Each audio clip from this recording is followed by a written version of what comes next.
Good morning. Good morning, everybody. They're all waiting here for us. Wow, look at that. Hi, Steven and Zilke and Angela, Hank, Allen, Cash. Good morning. It's a wonderful Friday. I'm in a good mood because there's a reason. I went to work last night and my boss made the schedule for next week and the week after. And you know how I said that I had put in for some days off. Well, she ended up giving me a whole bunch more than what I even requested. But she gave me, I mean, I still have 27 hours left.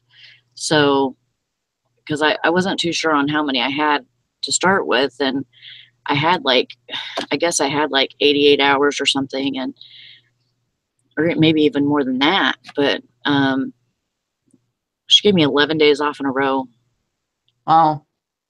So I'm super excited about that. I bet. Yeah. So I think I'm gonna, I mean, I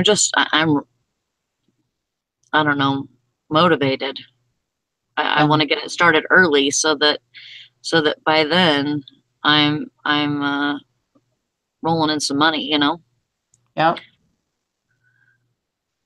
That's awesome. Yeah, I'm super excited. I haven't had any time off since I had my surgery last year. So it's been a while. Yeah. I haven't had any sales since yesterday morning. But I didn't list anything. I mean, I made some drafts yesterday, but I didn't list anything yesterday. So shame on me. That's what I get. A whole bunch of nothing. We know what it takes. Dragging ass, huh, Zilke?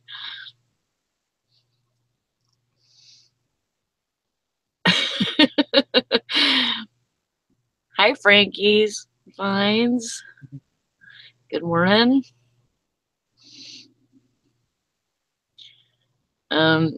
She's anxiously hoping for a cha-ching. I think I'm addicted to that sound. When I don't hear it, I get depressed. Is there a 12-step program for cha-ching withdrawal? Yeah, it's motivating. The cha-chings are motivating because you know that there's money coming with it. So, yeah, hey, Gallicash says we're all Pavlov's dogs. That's for sure. We drool. We drool at the sounds of cha-chings. I'm not even home today. Where you at? I went down to Madison,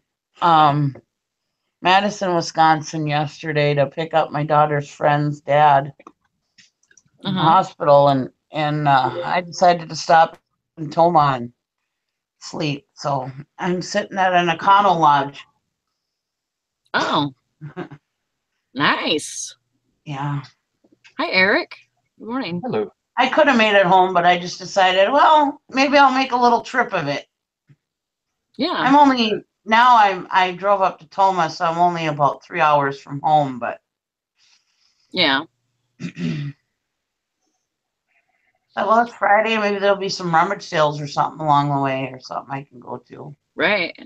Maybe you should look in the phone book and see if there's any, either the phone book or the paper, and see if there's any auctions or anything later today. Yeah. But I got to be home for tomorrow's auction, so. Yeah. Wow. Zilke sent in a 344-piece Amazon shipment yesterday. That's a lot of pieces.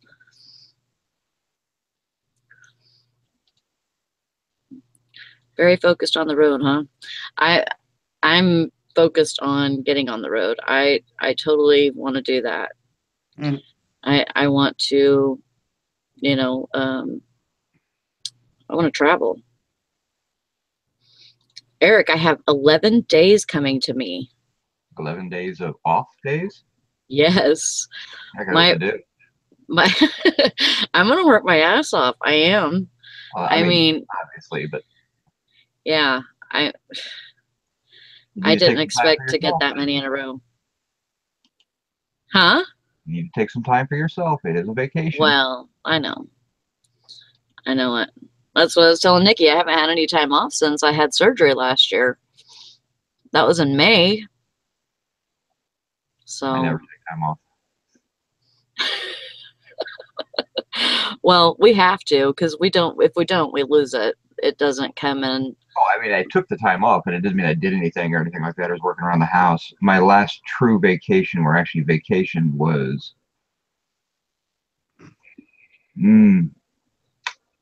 well, I went to to Ocean City, Maryland for a weekend vacation with my wife, but I ended up working at the Dover NASCAR race for Ollie's. I threw that in there, so they would actually pay for the whole beach vacation. They paid for the hotel and everything, but I had to work the race. So we got to watch the race, and we were doing a big giveaway, and I was working our Ollie's booth and everything. So I don't really know if that counts as a vacation. All right. Yeah, you need to boot that dude. Yep, I did. I don't care if you're gay or not, dude. Just no one else cares either. We're happy for you. Yeah. Glad you're comfortable with who you are, you know. Probably the year 2001. Wow. Went to Germany for a vacation. Went to Florida for vacation right around the same time, and I did Vegas a few years ago at the same time, right around those times. So that's when most of my vacations were. It's been about 17 or 18 years since I went on vacation. Yeah. You know, you take time off, but you know, I don't really call it a vacation unless you're actually going somewhere and doing something. You know, I mean, to me, a vacation is you go do something. I mean, you take time off, that's fine. I mean, I've had weeks off and things like that where, you know, you just sit around the house and you do house stuff, but I don't really call that a vacation. Steven Scruggs must be looking at my playlist or something on what I've been watching, because he says I've been watching too much cheap RV living on YouTube. I've been watching a lot of it, that's for sure. You told us last week that that's what you've been watching, or week before that.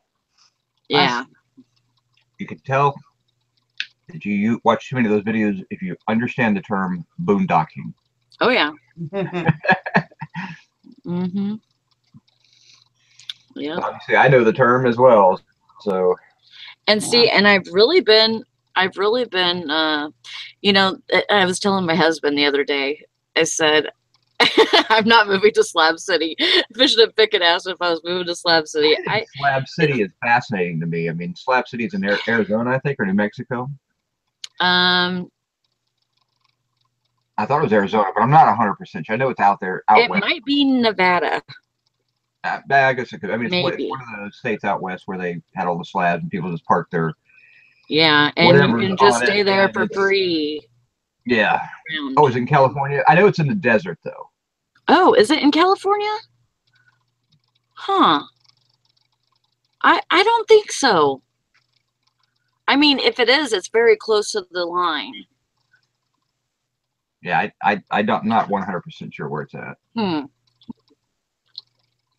But I mean, to me, Slab City, that part of the U.S., and I don't really like desert all that much, because I basically grew up, you know, in and out of there, because I would go to, my parents would take us to Bullhead City, Arizona every year.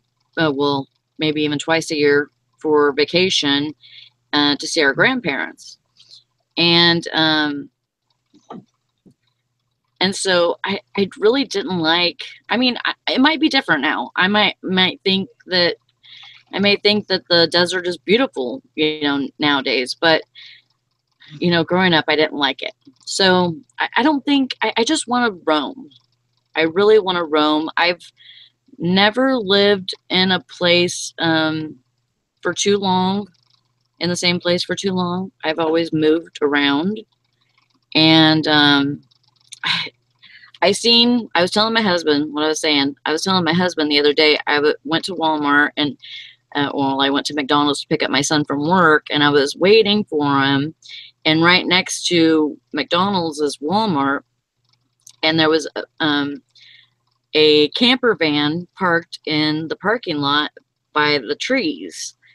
And I thought, I am so jealous of those people, because they just, whenever they wake up, they can, go get something to eat at McDonald's, or, go find a place to, off road to, go cook their breakfast themselves, or they could do whatever they want, and they can leave and, never look back. I was very jealous. Happens in California. Huh. I did not know that. I thought it was in Nevada. Yeah, I said I knew it was out somewhere, but I mean, it's also in the summertime. It gets up to 120 degrees there. Yeah, it must be close to Death Valley. It's in the Sonoran Desert. Mm. So they say that it's only 150 miles from San Diego. So they say that, okay, it's close, probably closer to. They have a marine training camp. 17, was it something Palms? 17-mile Palm or something like that. Something Palms. I know what you're talking about. But 27 Palms or 17 Palms or something like that. I can't remember. My brother trained out there for a long time. It's actually, Slab City is actually an old World War II Marine Corps barracks, Camp Dunlap, and they abandoned it, and those slabs are still there. But I say it's a big thing for people who are traveling for winter, come down for the winter and stay, and then they leave before it gets hot. So, yeah, I can see that. Yeah, it totally makes sense. I think I would rather stay just south, not really in a specific place, because there's all kinds of places to boondock. And, one reason why I would rather go with a camper van is because it's stealthier. Yeah. You can. I mean, if you're going to do something like that, you got to decide, are you going to go RV? Or are you going to go? I don't really want to go RV. Sonoma is what did I say Sonora? I must Sonoma is what I meant for the desert. RV is a little bit more, people know you're in an RV, but if you're going to do, a van, you have to be able to willing to be able to live in 40 square feet. So I mean, there's a lot of variations to what you're doing there with how much you're gonna. Yeah, how you're going to live and everything. I personally would not want to live in a van. If I was by myself, I could probably do it with no trouble. But I would rather have a small RV or even a converted. Like, give me a school bus that's been converted. I'd be fine with that. I've seen some cool ones of those too. I mean, just people have such an imagination, and they, they can take every bit of space that they have available to them and make something out of it, use it for a purpose.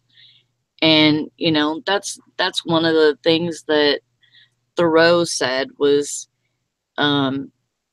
you're basically living your life to work to, like I'm working at a job so that I can pay my rent and my utilities and buy food for my family. But if I was basically, you didn't have all those extra things, you wouldn't have to work all that stuff. Right. So you're remodeling then, is what you're trying to tell us?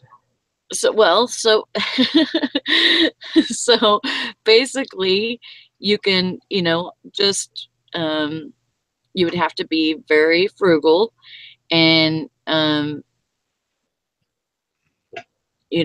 instead of buying things, you know, spend your early years working, you know, or not working, but spend your early years traveling, and you know, span it out to where you can travel and then, you know, just live frugally.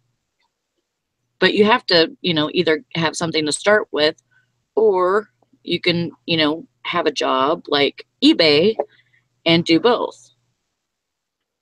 Yeah, but you got to remember that eBay is not conducive to traveling. Why not? Because you have an inventory you have to drag along with you wherever you go. So it's not the best way to do it. I mean, whereas as Scott does it with Amazon FBA, that is conducive to traveling. But right, because he can just send it in. I understand that. So I mean, it's not the best method, but it's not a bad. There's a lot of people though that live on the road that do like the Renaissance fairs, the traveling jewelry booths where they actually make something and then set up booths somewhere and do that stuff, hit that thing. I mean, there's plenty of people that do that lifestyle. It's just, you know, it depends on what you really want out of life and everything. I mean, if you have kids, you're not traveling. Right. I mean, it's just not practical. I mean, you can homeschool and do the whole 9 yards and all that, but it's still not a practical way to live. Right. Well, my kids are adults, so.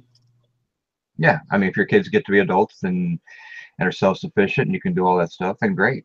I mean, you have that option, but you know, it's one of those things where,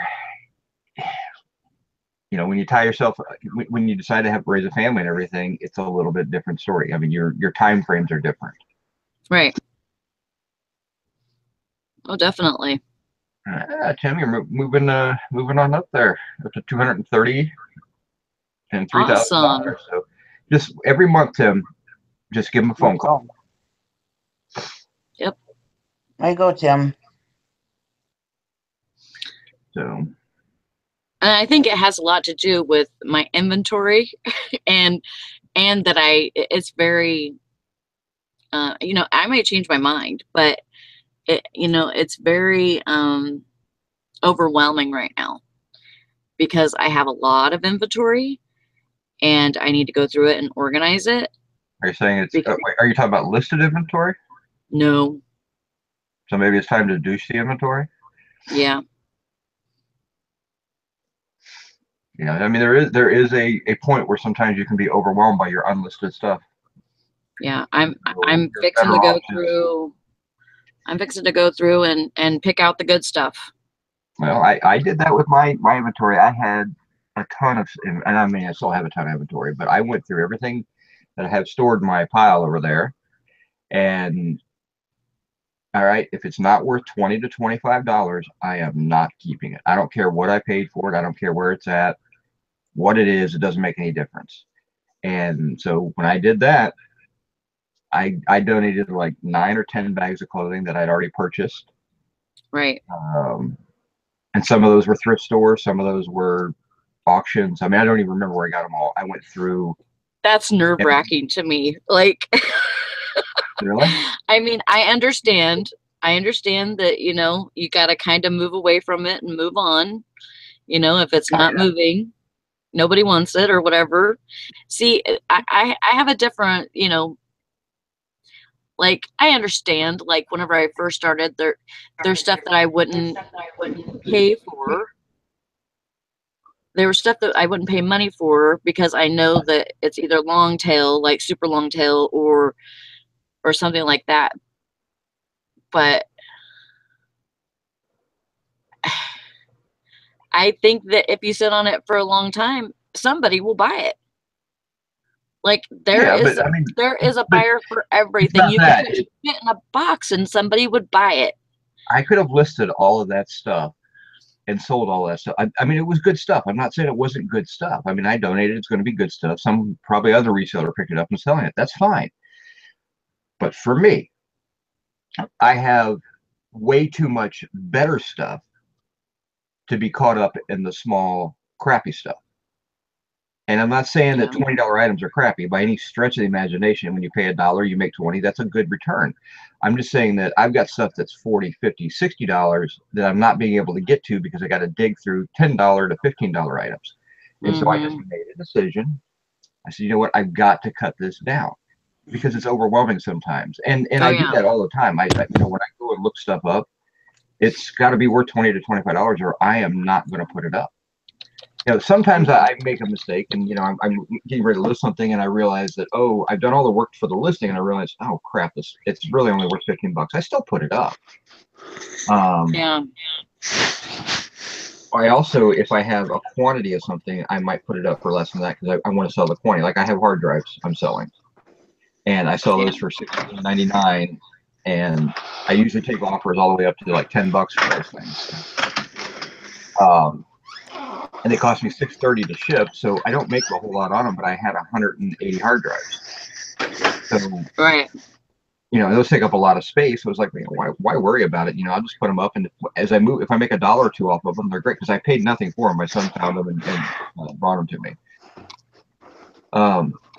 But you just have to make a decision of what's good and what's not. And really, what I need to do is I need to go do my listed inventory. I need to get rid of things that have been sitting there that are never going to sell. Stuff that I started listing way back in the day. I've got some clothing that, the pictures are wrong. Right. I need to go back. They're never going to sell because it's just not good presentation. But it's also it's easier just to hit relist than it is to go and pull it out of inventory and throw it away or donate it or whatever. I've been playing that damn game for I don't know how long. At least 2 months. I'm like, I really should just take this out of here. But then I'm like, it comes around and I'm like, free list. Because I have, nowadays I have usually 100 relists at one time, so it's like, and that's fine. That's go through all this. Yeah, so that's the biggest thing is, when I sit there and hit the relist, if it's newer stuff that's only been up for a week or two, I might adjust prices or anything like that. Otherwise, I just hit relist and move on. Yeah. And because it's already, the work's done, it takes me 2 seconds to relist. It's not a big deal. So that's why I haven't really hit my listed inventory that hard. I'm going to do an inventory this week because I've not kept up with marking stuff as I put them in boxes. Right. So, that's my fault. And then I need to consolidate some boxes as well. So I can get back. I've got boxes that have 1 or 2 items in it that, will hold 20 items, but I've got 30 boxes of inventory back there that need to be consolidated down to maybe 20 boxes. And that'll open up 10 more boxes for inventory that I haven't located yet. So, but yeah, you have to kind of make a decision. I got pewter, little pewter animals that, you lot them together. I got 5 or 6 of them. It's probably $10 or $15. Probably just going to throw them away. It's just not worth the work when I've got better things to list. Right. Yeah. I tend to hold on to things like that I feel like I can lot together. Hot Wheels is a big one. I have so many damn cars and shit, That's the problem when you start making a decision to say I'm gonna lot stuff together that's not worth $10, and then I'm gonna make it worth $30, and then that's the problem. You never get to it. And Jason comes in with the YouTube going as usual. Usual fashion. What a dork. Do you ever staring like, why does everyone sound so funny? Good morning. Good morning. Throw that shit out, everyone. Yeah. Well, Jason, you had a perfect example of that when you bought that last storage unit. You had really good clothing in that storage unit. That shit went right out the door. Not all of it. Now, Jason, he admitted he's going to try to list some clothing, but he kept like the cream of the crop. But he had stuff that was probably worth $30 or $40 a piece, and he just donated it because he knows he's never going to list it. Yeah. So why keep it? How dare you? You asshole. Could have packaged it up and sent it to Sally. Yeah, you should have. Thanks for thinking of me, Dick. I didn't think it'd be worth the weight of shipping it. That box was heavy. It was like a 30 by 30 box. but 30, maybe 20. Or it probably weighed like 100 pounds, man. In fact, the friggin' the Goodwill guy, the poor guy, he's like 90 years old out there in the heat. He's the only one that tosses the stuff in the big bins outside. And I was like, I'll get it, buddy. I'll get it. Oh my gosh. And I could barely lift it over my shoulder to toss it in the damn bin. Yeah. Yeah. Sherry asked me how I do my inventory.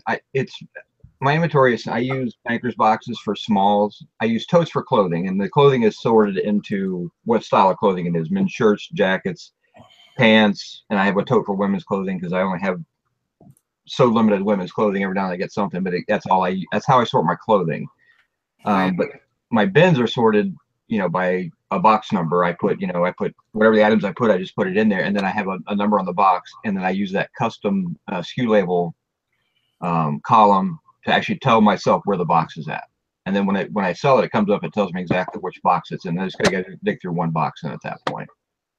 When you start getting 500, 600, 700, 800 items, especially if they're all smalls and individual, it's a little harder to figure where stuff's at. I try not to keep inventory long enough that I have to make a system for it. But your stuff's different. I mean, that's just the way it is. But you've got 400 and some permanent items in your store right now. I mean, so how do you know where those are at?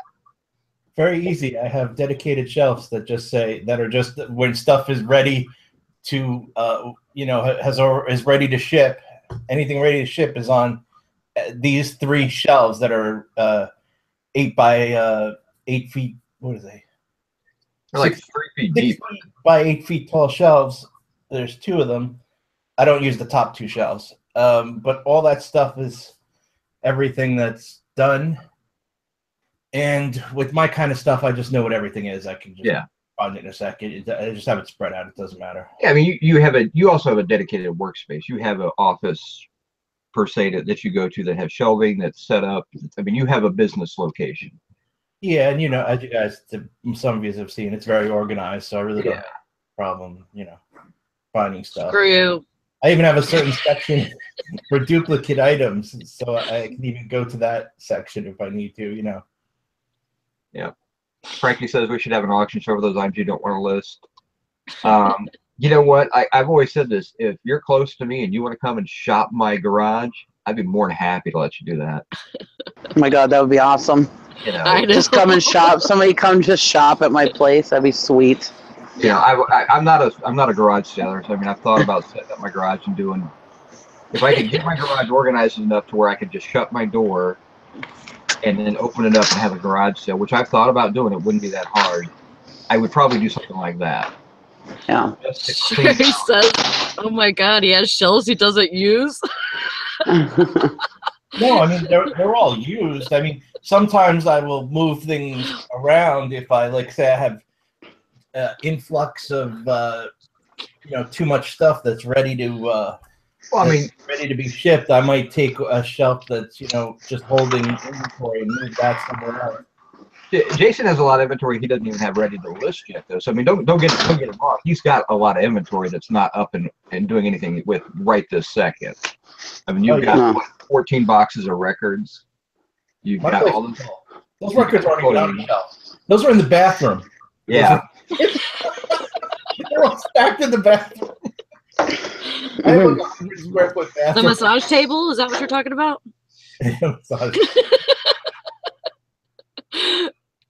Hey, you can come over and be upside down any day, Sal. Yeah, so what we're talking about? Jason's location used to be a massage parlor, and I've seen the location, the satellite views. Oh yeah, it was definitely one of those massage parlors. And how if you didn't know it was there, you never would find his office. Believe me. Yeah, you know what's real creepy? Actually, I didn't tell you all this. Friggin' the landlord, last time he was over, it was like a month and a half ago, he was telling me how about the lady that owned it. She came to see, he's a new landlord. He's only been there like 3 months. Yeah. She came to see him about renting another space again. Sweet. And he said she was like cray. And he wanted nothing. And the stupid people that worked for him gave his number to her. And he was like, oh, man, I'm just like so nuts. I ain't renting her a damn thing. And last week, she freaking shows up at my door and introduces herself. Oh, shit. Right? And he told me, so I was, a heads up. I was like, oh, shit, man. This is like Fatal Attraction, bitch. You wanted to come in? And I was like, no.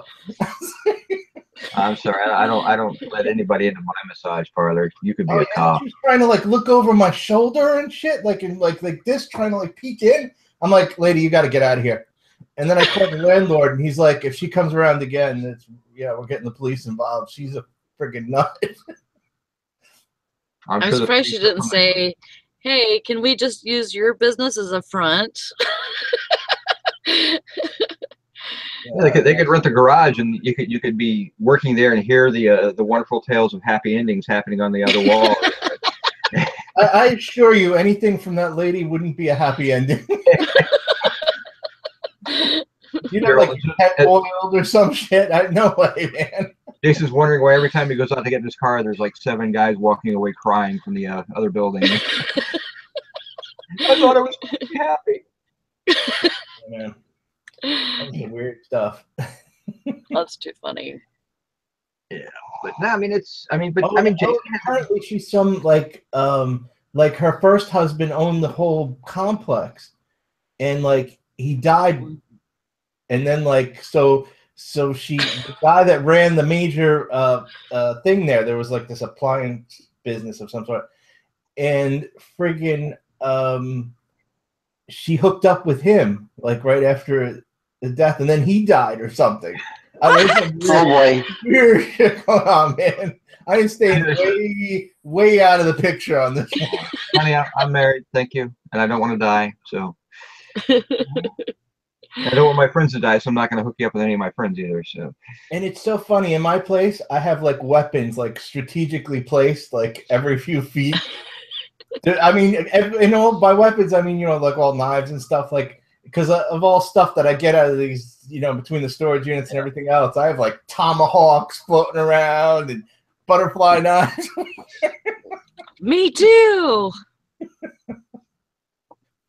Yeah, I prefer the ones that you can touch somebody from a distance. That's what I like to use. But yeah, it still goes back to what we're saying with Jason is, he's got unlisted inventory. He's got his own piles, even though they're organized piles, but they're still piles. Mm-hmm.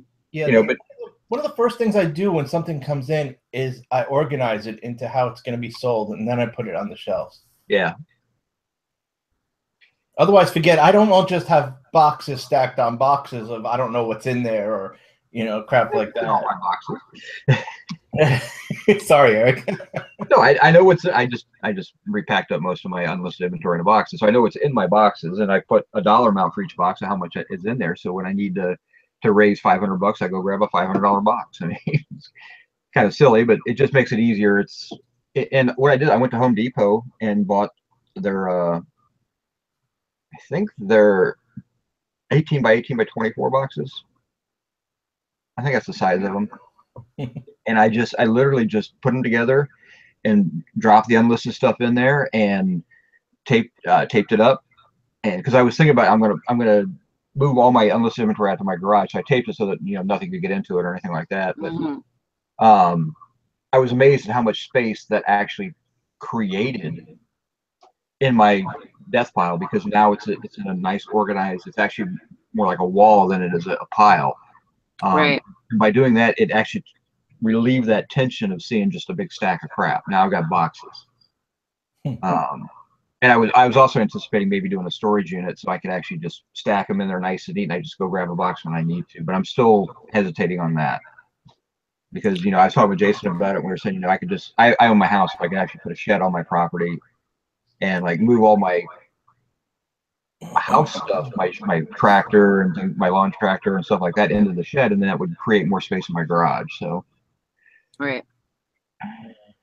Hank Allen Cash says, okay, I need to know your organization plans so I can emulate them for my new house and second office inventory location, because the way I keep trying to do it ain't working. Yeah, you have to have a special set of skills for what I do. It's called you have to be like OCD and shit. easy for Jason's level of organization. It's really not that hard, though. The hardest thing about doing anything like that is creating a plan and then sticking with the plan. If you don't stick with the plan, it doesn't matter what your organizational skills are. It's so true. Once I set up, I have to do a certain thing that day. I will not deviate from that plan until that mission is completed. I mean, I might add to it or something like that, but they have to be completed, you know? Yeah. Yeah, that's a CD, Jason. Yesterday, my goal was I have to finish all the sneaker pictures, and that was it. And damn it, I did it.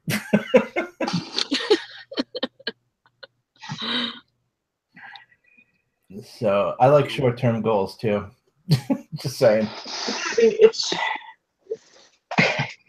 long-term goals though. I'm not so good at. Like the goal I discussed with you, Eric. I broke that already. What'd you buy? I bought one of those little Unimet thingies. Craigslist? No, eBay. Yeah. You bought a what? Oh, it's just like this little like jeweler's lathe thing. Oh. What'd you pay? How much you get to give it for it? $6. It seems to be the going rate for them. Yeah, it's it's $6, and then when I sell it out, it'll be like 14. So it's like a quick double your money kind of thing. Nice. That's awesome. Stephen asked how's my son do with all the items around him. I don't. My business is on one level. We live on another level. So my son, I mean, he's fine walking down here and talking to me. I mean, you've all seen him come down here, but he doesn't play down here or do anything like that. So I don't mix the two. So you're technically on the lowest level. Yep. I like being on the lowest level. But so, I mean, he plays primarily in his room, and he has his room. We have the living room that we share together, and then he has the dining room table because he has like Legos spread out everywhere, and he plays with those Legos right there. Because I don't use it. I mean, I keep a space at the dining room table for him. I never eat at the table.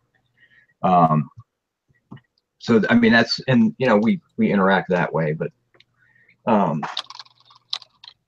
yeah, I would much rather not have my inventory in my house. I mean, I would love to have an off-site thing, but it doesn't.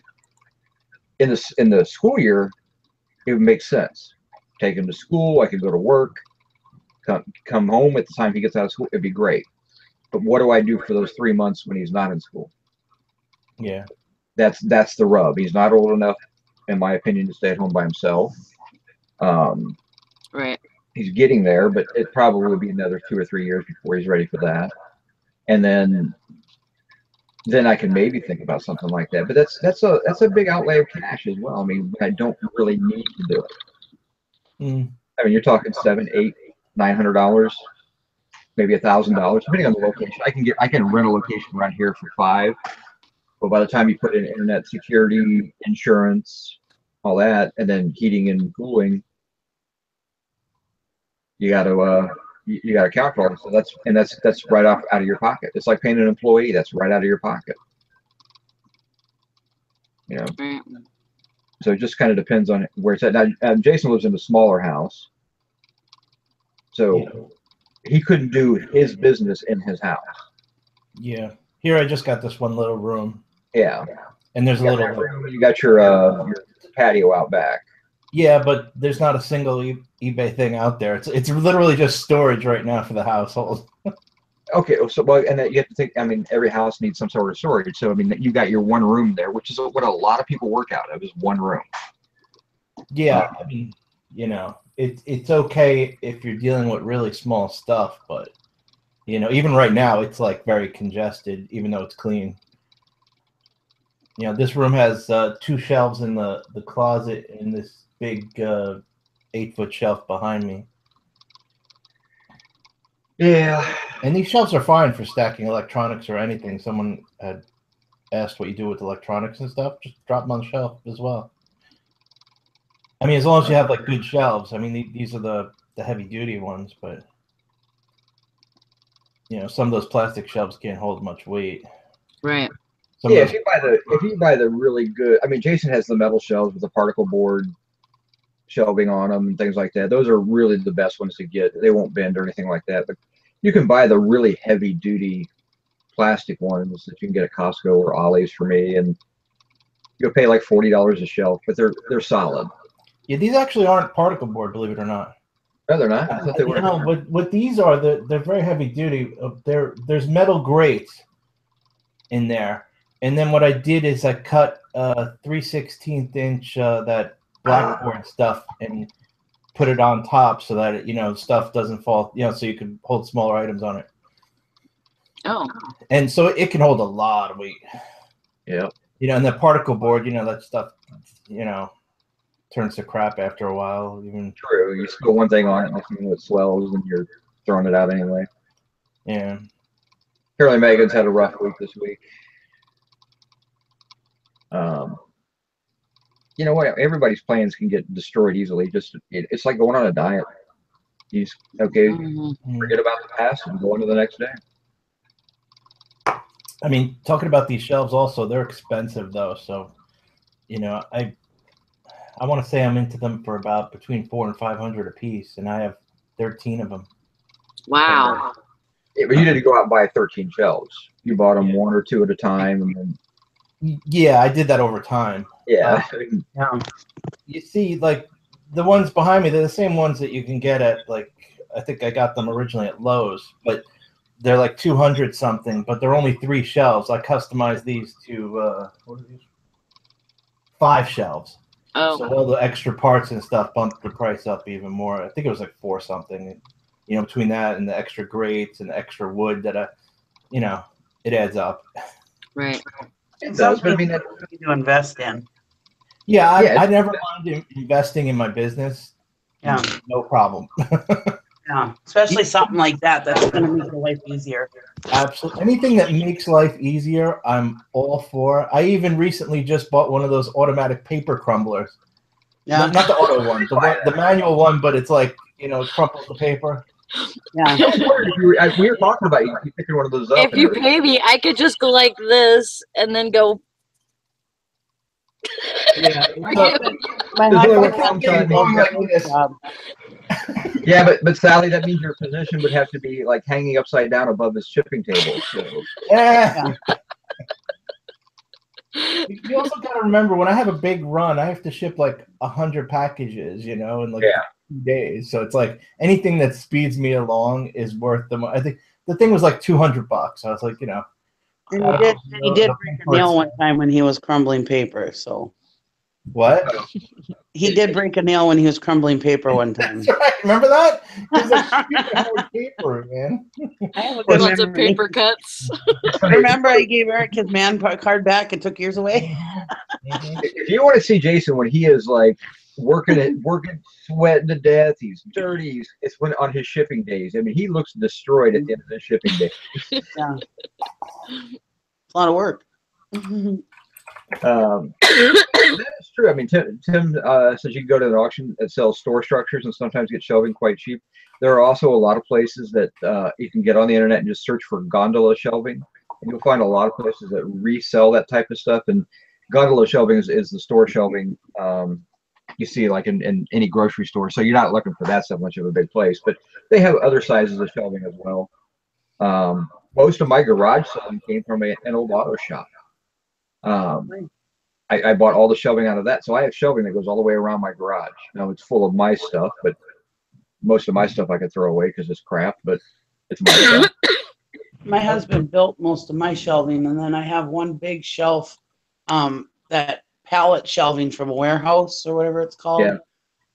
And it's a big metal shelf. We got that free from his job one time, so that's a nice shelf. You know what, the best thing to do, especially if you're like opening up like a small, like a little warehouse or a shop or something, is the best thing to do is to buy out from like either a store that's going out of business or there's like around here, I don't know about where everyone else is, but there's like warehouses that just hold stuff from businesses that have collapsed and they buy all the fixtures. Yep. I mean, half of my place is fixtures from my friend had one of those I sold it on eBay stores. Yeah. So I got a lot of stuff from that. A school too. There was a lot of good shelving at that school auction I just went to not too long ago. I mean, shelving is easy to find. I mean, you go on Craigslist and search for shelving, you can find it. It's just how much you're going to pay for it and how much you want to do with it. You know, you don't want cheap, shitty shelving because it's going to make your life miserable. Let me tell you, and you get it for like pennies on the dollar at these places and stuff. I mean, I got lucky because I got the stuff from my friend, but like, you go into those places, a shelf or a pallet racking that's like $1,000, you'll pay like, you know, maybe $100 for, you know.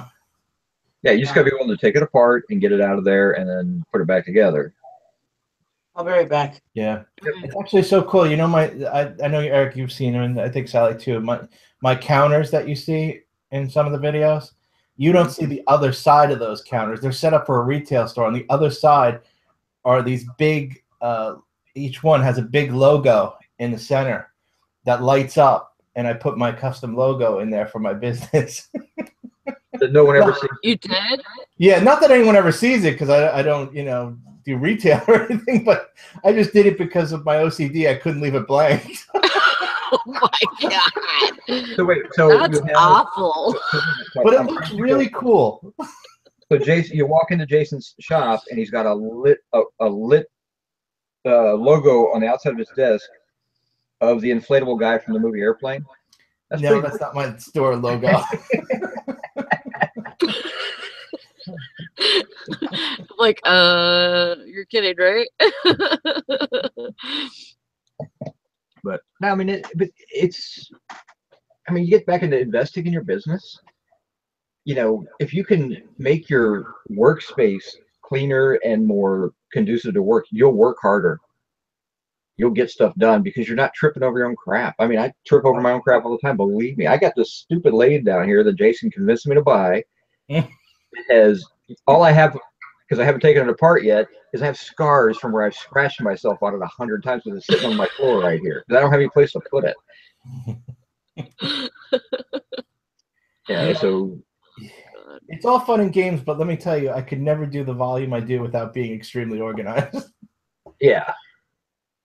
Well, but again, like so that's where you having a separate space, a fairly large separate space, allows you to walk in, break things apart, do what you need to do, and then get them up and listed. And and when you go home, you go home. I mean, most of your inventory is at home, or at the place. So you go there.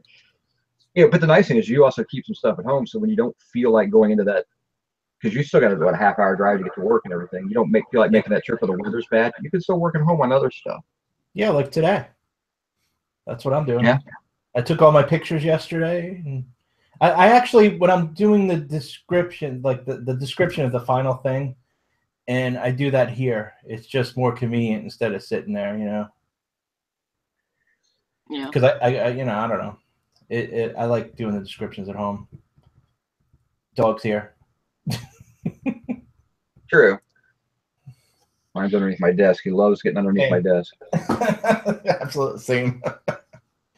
Somebody was telling me about these, like, you know, things that hold totes, like that you could put in your garage. And yeah, they have shelving that actually that you slide the tote into, and that's more expensive. And I will tell you, the totes don't hold a lot of stuff, and not usually very neat. Yeah. Because I don't use many totes either. I'm getting away from totes mainly because you put a lot of stuff in them, they start to lose their shape, and then you can't stack 4 or 5 on top of each other. Whereas boxes, you can stack very easily. Now there are some heavy duty totes you can do that with, but again, a tote inner volume is really kind of small. It's just like the postal totes. Those things I can get 5 packages in a postal tote, you're done. I don't like to do totes because if I put something on a tote and then it goes on the shelf, boom, and it's an instant forget about it for 6 months to a year.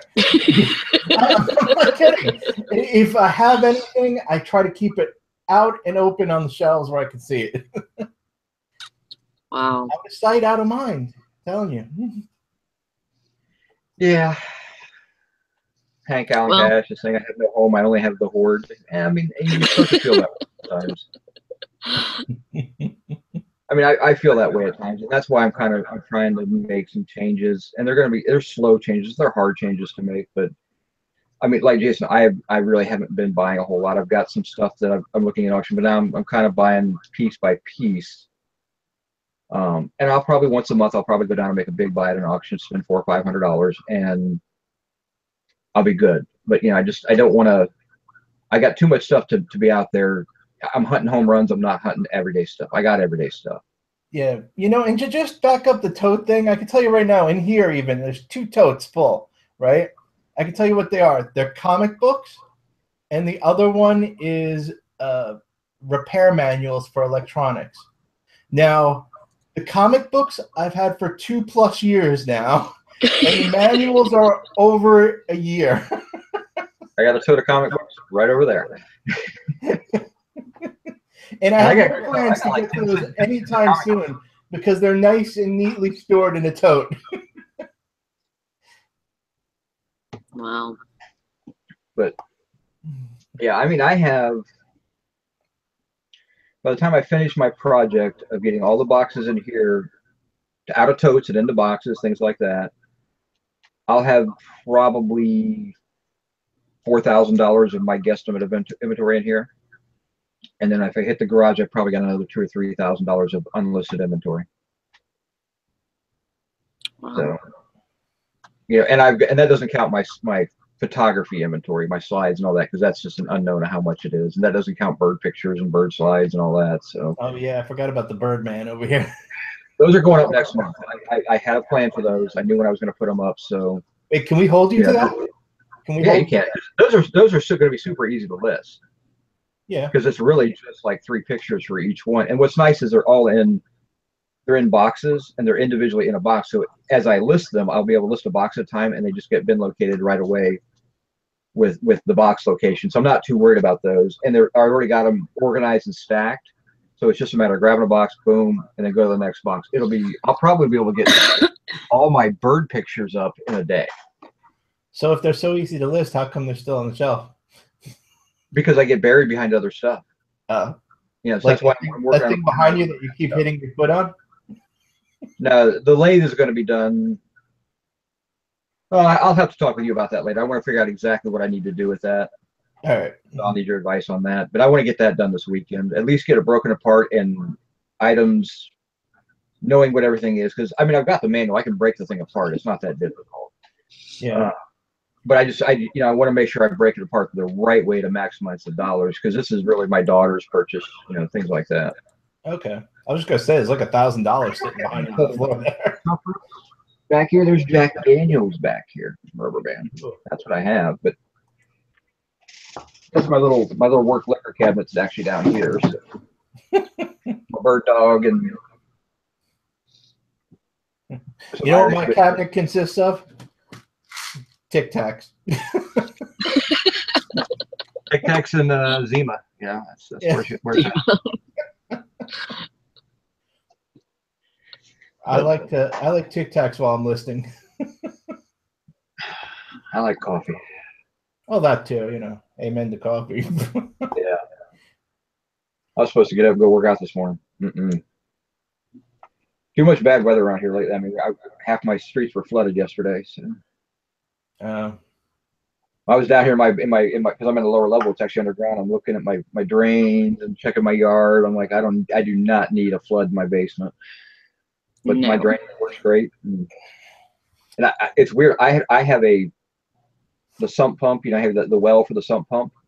Mm-hmm. I don't have a sump pump in my house, and that well, I had some plumbers out. They said that well's never been wet. So in my house is 51 years old. It's never had a sump pump there. And the only issue I ever had is when my pipes broke and it actually backed up through my plumbing. So. Speaking of water, check out this bad boy. Oh yeah. Oh, party in a box, baby. That's right. What is that? That's a rain shower head. Yeah.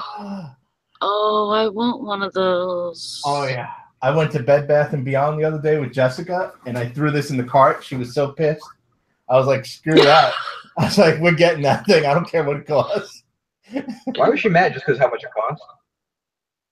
That, and she knew like I would never install it. Well, next time we're gonna hang out, get Jessica, and I'll walk Jessica through how to install it. How much do those cost? They're expensive. It was $70. Wasn't that bad. I actually might spend $70 on something like that. I mean, think about it. It's gonna last you like years. It's when you divide it out, it's like owning a TV. If you divide it out by the amount of hours you use it, it costs practically nothing. And you know what? I think I would waste more water with that thing than I would. Yeah, that's the one thing you got to do. Another shower head. When you go to install that, it's got the little insert for water restrictions. Make sure you take that out and throw it away. Yeah, this one also has settings for different like massages and stuff too. Ooh. Yeah, this was the top of the line one, and it's 10-inch diameter. If you went to like an 8-inch diameter, it's only $50, but it only has one setting. Yeah, which is still not bad. No, it's not. But I just me, go big or go home. I would like one of those, but with a detachable shower head also. Oh yeah. Here you go. Someone has to see it again. There's probably some glare from the package. That's why I'm spinning it. But it's very neat. Good job, Jason. Yeah, I'm excited. I was in a hotel like a couple of years ago that had one, and I just, it was amazing. Oh, I bet.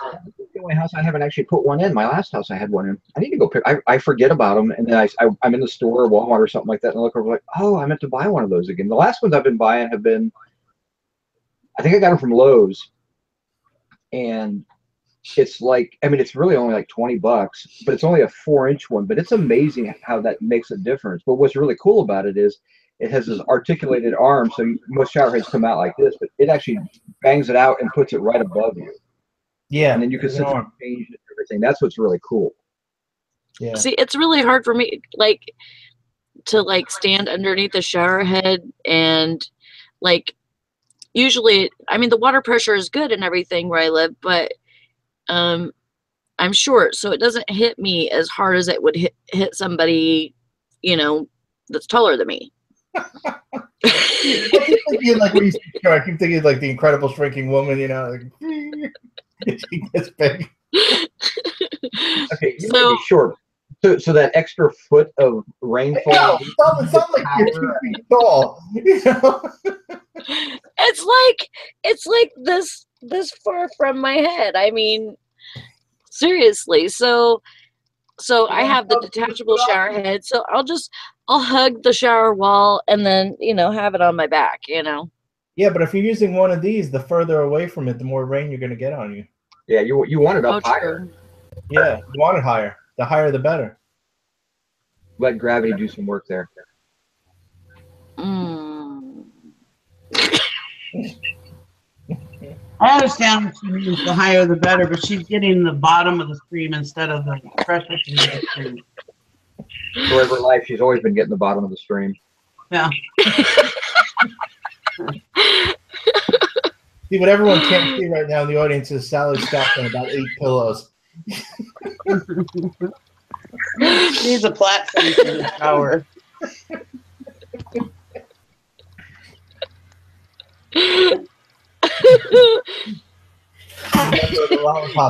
Hey, okay, anybody that is not a woman, or anybody that is a woman and doesn't like a good shower head is freaking lying.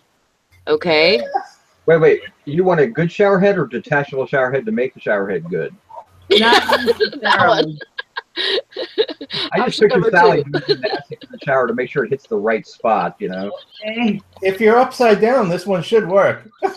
I don't do that stuff in my shower. I'm not either.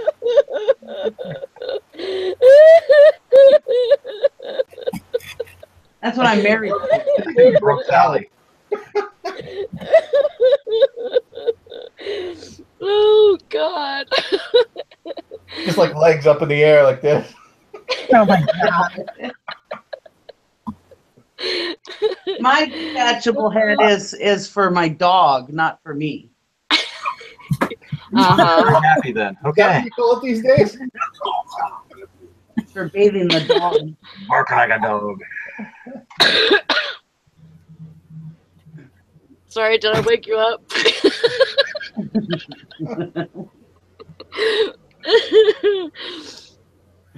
You going to work right now? That's why every time I call you, your husband says you're in the shower. No.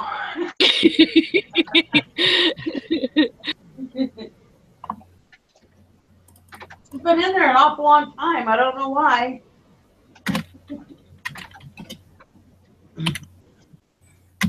You better tell him, boy, Brandon, you better up your game. Megan says upside down shower.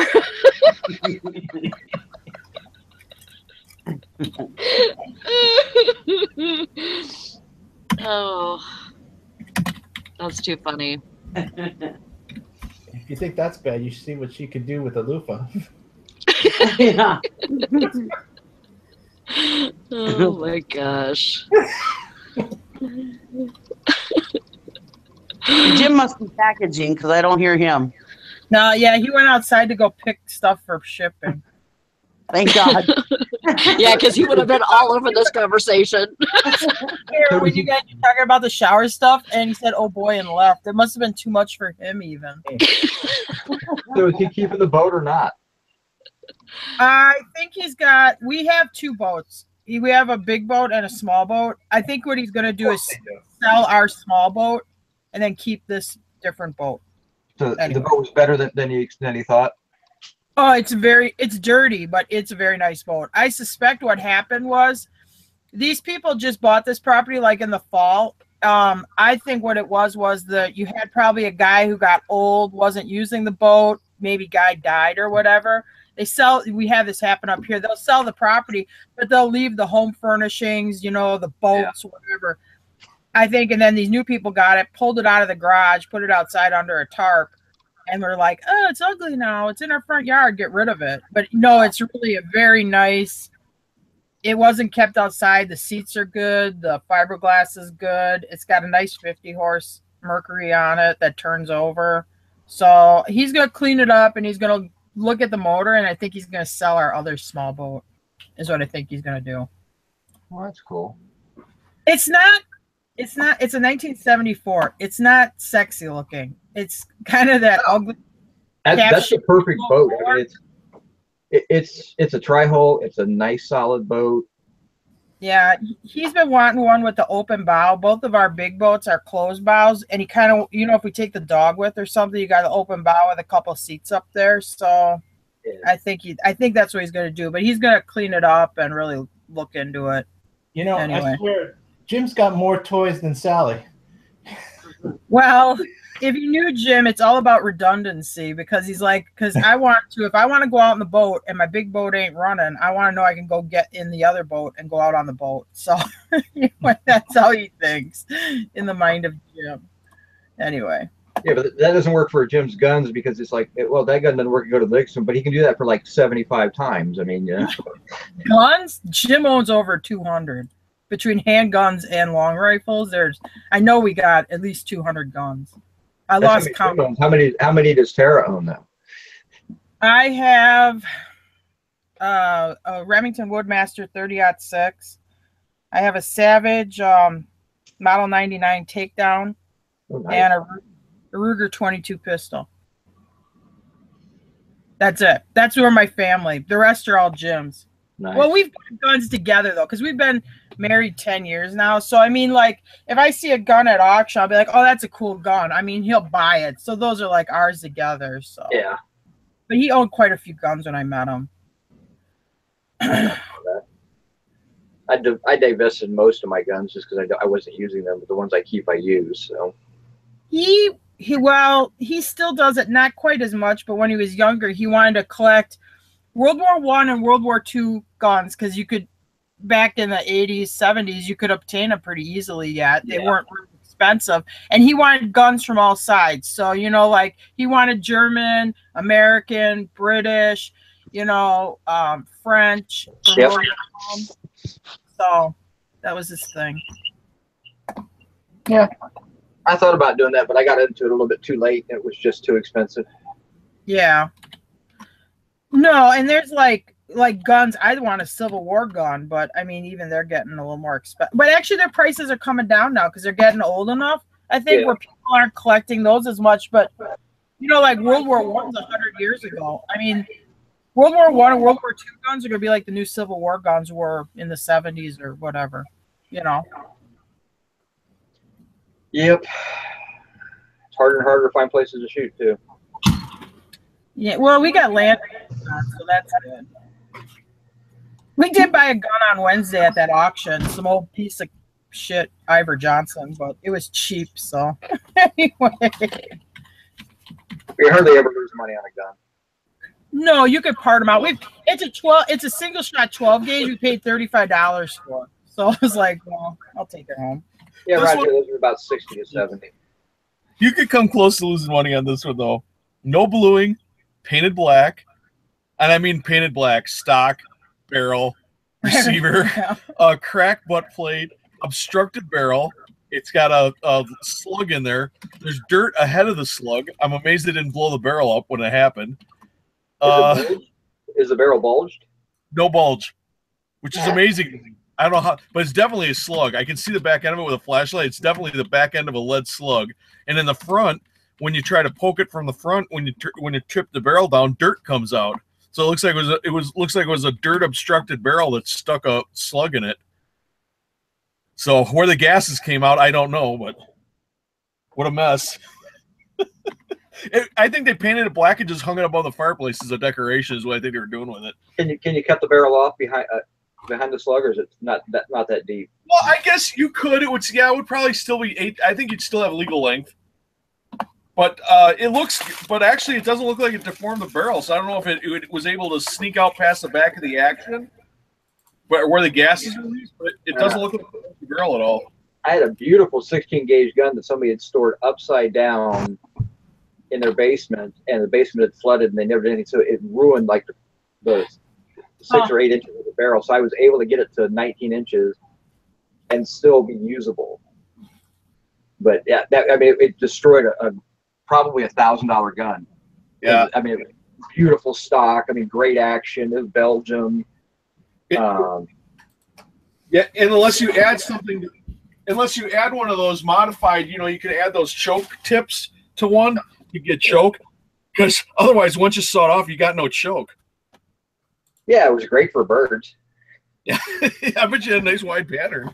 Oh, it was great. I mean, because I was learning how to shoot trap at the time, and I was shooting a 12, and I couldn't hit anything to save my life. And as a joke, I brought that gun because I just wanted to shoot some of it. I took that gun out, and I was nailing everything in sight. Of course, it had such a wide pattern, and I'm like, well, this is kind of cool. And so, but what it did is it really helped me figure out how to shoot trap. And so after I shot that gun, I could pick up the 12 gauge, and I was really kind of understanding how it all worked and everything. So it was kind of fun. Yeah, most of those single shots are full choke, and full choke is not a good place to start with shotgun shooting when you're learning. You're much better off learning with like modified choke, where you got a wider pattern till you get the hang of it, and then you can go full choke where you're shooting with a tighter, tighter. Getting the better ranges out and everything. So that's why most double barrels, the side by side double, over and under, they're usually 2 different chokes on the 2 different barrels. Yep. Yeah.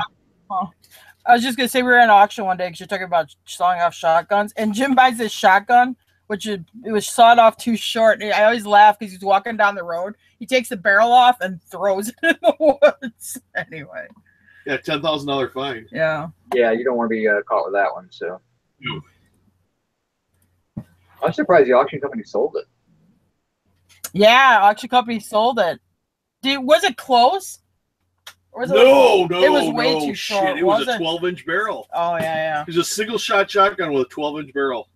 Yeah, you have to have an 18.5-inch barrel, and it has to be at least 26 inches overall.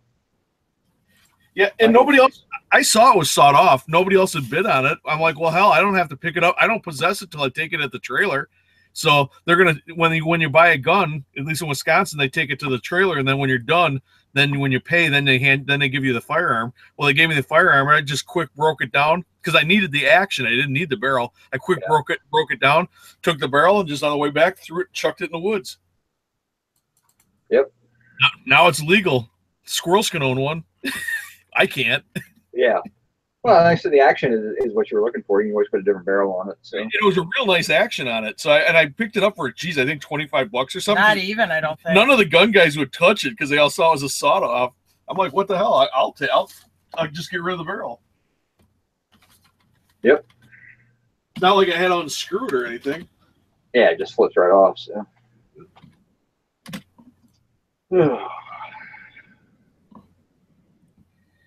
So are you keeping the little boat? I guess, are you still debating? I told him you're going to sell the other boat, you think? Yeah, I'm going to sell the other boat. Yeah. Yeah, he's trading it out. No, I just was out there. I just checked the transom again and checked the floor again. There's not a damn thing wrong with that boat. Yeah. Nice. So if we're going to keep two boats, why not keep the two best boats and sell the one that's not as good? So whatever floats your boat, Jim. There you go. And this one makes my boat. I like the open bow because if I do bring a dog or two along, they can go out in the front. You know, they're not like I'm in between my legs. So I like an open bow boat. That was a hell of a deal then. $80 for a nice boat. 69. Oh, 69. Have you tried to fire the motor up? No, just by the time we got home last night, because we went to eat and stuff, we got home like, I don't know, 6:30 or so. So. And this guy got this boat with the house he bought, so it's been sitting in the garage and it ain't been in the water since 05, or it hasn't been registered since 05, and it's still got the gas tanks are still hooked up with gas in them. So I mean, there's definitely old rancid fuel in that carburetor and stuff. Yeah, I wouldn't try to fire it until you clean it out then. Yeah, the fuel line is corroded to one of the tanks. I don't know if I'm going to be able to, the one tank might be junk because the fuel plug-in, it's a mercury pot metal. Yeah, I mean, those are a dime a dozen though. I mean, yeah, it's a pot metal bayonet fitting. So that's corroded right into that tank. So I'm going to probably wind up tossing that tank, replacing the fuel line, and then, you know, fresh gas, clean the carburetor, new plugs, and then see where then it may run. And of course, I'll pull the lower unit and replace the impeller and put new lower unit oil in it. Yeah, most people forget about doing that, replacing the impeller there, and they wonder why their boat stops running halfway out on the lake. If you don't know the history of the boat, I mean, if you're taking it over from Grandpa and you know he replaced it 2 years ago, that's great. But if you're buying it like a garage sale or a estate sale or something like that, replace the impeller because you have no idea when they. And that's the best way to burn. When you get scored cylinders and burned up pistons, that's how it happened because they didn't have it. Their impeller went and they overheated the motor and tried to get to the boat landing. Yep. So just replace it. It's real easy to do. There's 100 videos on it on YouTube. Yeah, I'd like to get. I'm telling you yesterday, I like to get a small boat. I just don't. I mean, I don't know if I'd ever use it. That's part of the thing that you kind of always sits in the back of the head. Would you ever use the boat? Oh yeah. Well, we use ours. We do go out quite a bit. We live right here by the chain of lakes, so we do go out quite a bit actually.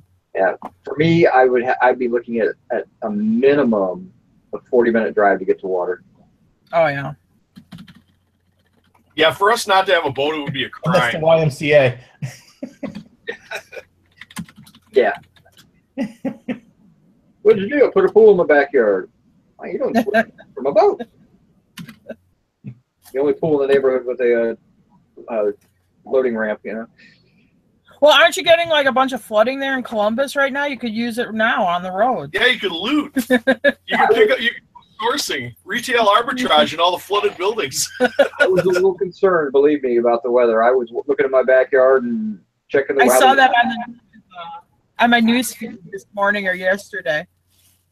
Yeah, my neighborhood, there were several streets that were, 2 feet of water, but nothing around my house, which, thank goodness. So Eric wasn't that worried because his totes float. No, like I said, I was a little concerned, believe me. I was checking the water lines out. I've got a drain in my back, because I have a walkout basement. I can walk in my backyard. So I was making sure that drain was clear. And really, I didn't get that much water into that. So it was probably an inch of water down there that some leaves had blocked the thing. As soon as I moved it out, they cleared it out. But I have photos from my neighborhood. Neighbors were showing the storm drains were just blowing water out of them because they're just so full. Wow. Yeah, it was pretty interesting. I don't worry about getting stuck in the rain. I just worry about my stuff, Hey, turn it down. Hey, why do you get that kind of flooding if you don't have any water body near you? Oh, well, there's rivers near us, but they're not. Oh, okay. Yeah, I live probably 5 minutes from Okay. Blacklick Creek, which is actually, it's like a small river. It's probably 20 feet across, but yeah, there's lots of water around us, but nothing for boating on. Oh, okay. All right. So, you know, we got side of the river. Funny, but when Jason just said that your totes float, I'm thinking of like you, like those Hurricane Katrina people pushing your eBay inventory totes down the road. You know? No, I mean, if I got a flood, I mean, I would be more worried about my computer and my desk and my daughter, because my daughter has her bedroom's on this level and her stuff. Then I could care less about my inventory. Well, you got insurance, homeowners insurance, right? Oh, no? I live in a floodplain. Oh. So, well, at least you got a good deal on the house. Well, my house, I paid cash for my house, so I don't have to worry about having flood insurance. So I should have flood insurance, but it's like $3,000 a year for flood insurance. I was just going to say, why don't you just get business insurance for your inventory, but you're not. It wouldn't matter because it's still flood, and that's not covered by most business insurances. But because it's crazy. I live in a floodplain. My neighbor is not. Huh.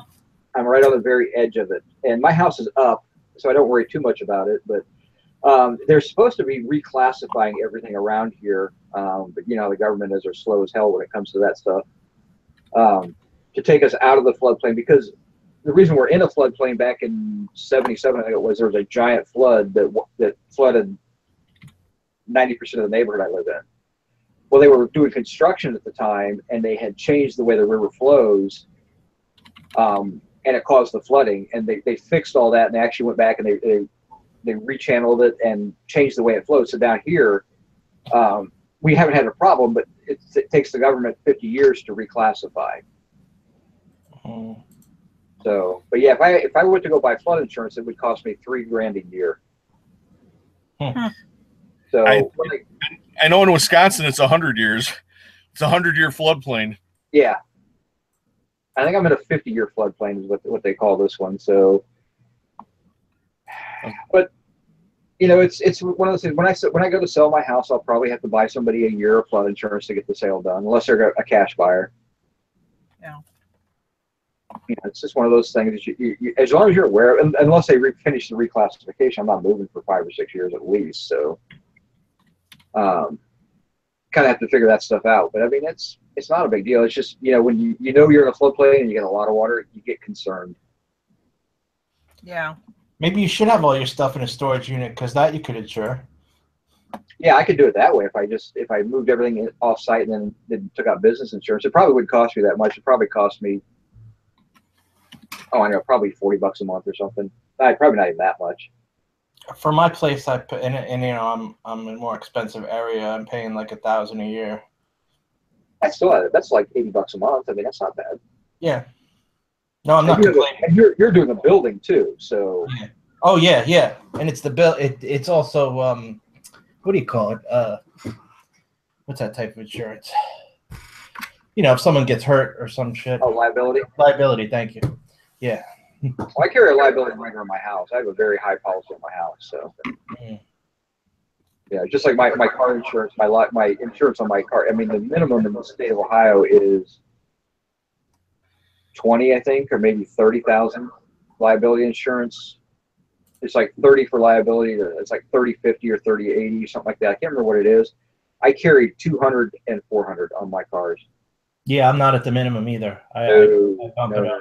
Yeah, especially that I'm on the road so much. Well, wait.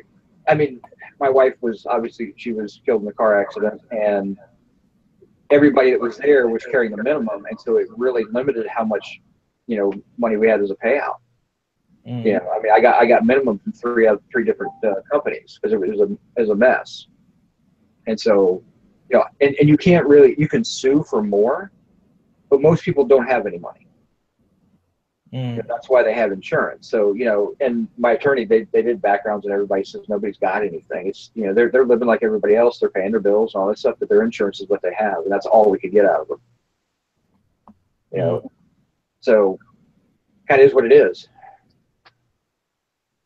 Yeah. But yeah, but if I carried higher insurance back then, I could have hit my insurance for a little bit more money. But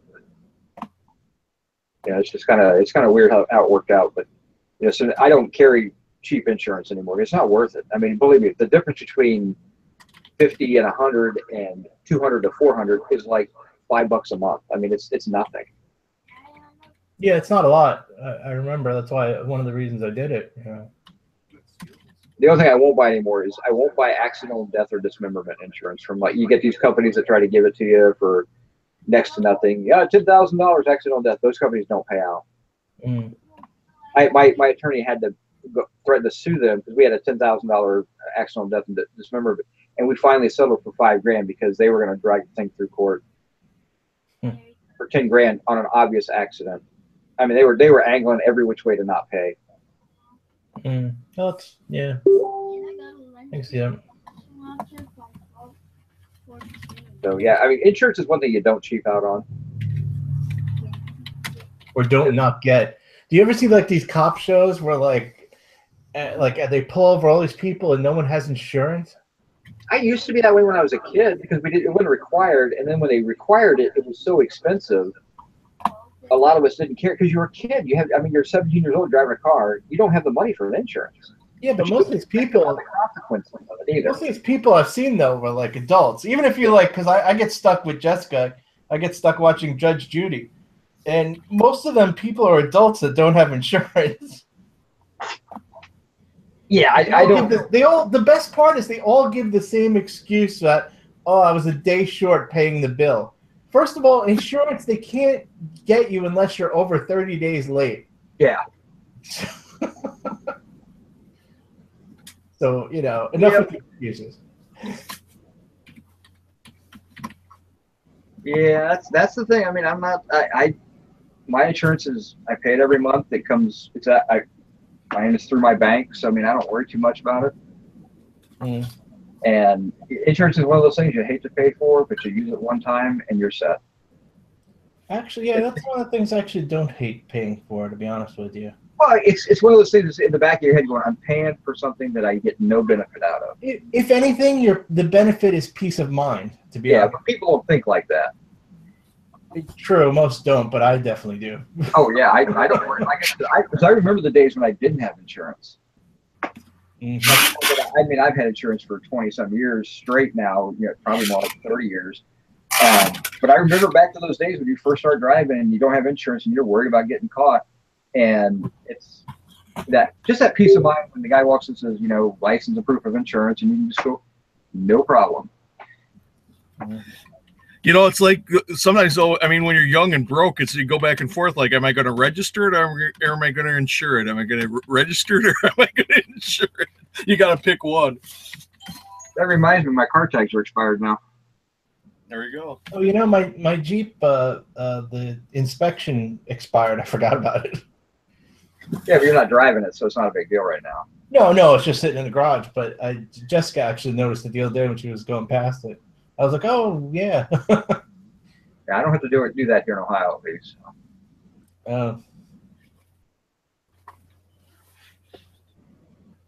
Yeah, I decided I'm not going to get it ready until the fall. It's too fucking hot. Yeah, but you need to get it into a shop to assess it at least, to figure out what you need to get done to it.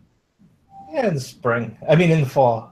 Well, September. I'll just bring it in. They'll do it in a week or a day or whatever. That's true. You know me. Once I do something, I don't procrastinate. It's not going to sit there at the shop for like 6 months. Yeah, I want to do the timing belt on mine. Well, in the meantime, I'm hoping I can get my friend over to finish the job that we're doing and do the timing belt and all that shit. Yep. Get all that stuff done, and then once I do the timing belt, I got the brakes. I just got to put them on. And timing belt and a tune-up, and should be ready to go for another, 60,000 miles. Yeah. Not like hell. I drive my second car like probably I'll put like 3,000 miles on it a year if that much. I mean, I'm guessing. I mean, I use it to go to the gym, and the gym's it's a 5-mile trip to the gym, so it's 10 miles a day, 6 days a week, 60 miles. So, yeah, 3,000 miles a year. I'm still gonna go with putting that cap on next month. I'm going to do that. I almost bought a storage unit the other day, and it was raining. And I was like, this is fucking ridiculous. I remember those clocks, the boxes of clocks? Yeah. I bid up to 12. Wow, I wouldn't have been. No, I wouldn't have been that much. No. Well, I found a history on one finally. I found a guy that sold 70 of them at $15 a pop, free shipping. So it's $10. And yeah, I mean the money was there. But steady. That was a lot of volume, and you'd have been selling clocks forever. But as long as we're making money. Yeah, but there is a time limit to how long you want to store something and sell it. I mean, well, the guy had decent like selling ratio on it. It wasn't terrible. Well, just keep an eye out. You'll see him hit eBay or Amazon sooner or later. So. I know. I mean, yeah. What did they finally go for? When I stopped, that was it. I was the only other person. They were at $760 when I started to bid. As soon as he got past me on 12, I left. I didn't like stick around, but I went back and it was I decided what my limit was, and that was it. Now, if he takes them to the flea market and sells them for $5 a piece, he's going to do really well too. So yeah, it all depends on what medium they use to move it. You never know. Could have owned a store. Who knows? Yeah. It was a good deal though. I thought at 12 it was a great deal. I got outbid on the Apple II computer. Yeah, just leave that alone then. Yeah, I went back and looked at it again, and if it was brand new in the box, it'd be a different story. But it's just it's already over $80, and I just decided I wasn't going to go for it. I've also got outbid on this Picasso dinnerware, and I'm really tempted to go back and get it. It's at $90 right now. And this is the 1996 edition. And this stuff sells for like $30 a plate. I think there's a total of like 20 plates in this one lot. But I'm probably not. It's getting to the point where it's a little too pricey. I think I would go as far as maybe killing Tara for that Coke right now. It's not real. You would. It's a radio. It's a radio. I got listen. Yeah. Oh yeah. You'd really kill me for this one. It's a falsie. I haven't had one of those good old fashioned real sugar Cokes in a while. There ain't no sugar in this one, Jason. Sorry, it's a radio. Hey Jason, you did bring up a good point with the auction. When it got too high, you walked off. Okay, if you're in a live auction, when they've gone beyond the number that you're going to bid, don't sit there and stare at it and wait to see what they're going to sell it for. I start to look at what the next things coming up are. Use that time to like get prepared for the next thing. Just put that other one out of your mind. It's off the hook. It's gone. And the other thing is when you win when you are the high bidder on something, and you take the item back to your seat.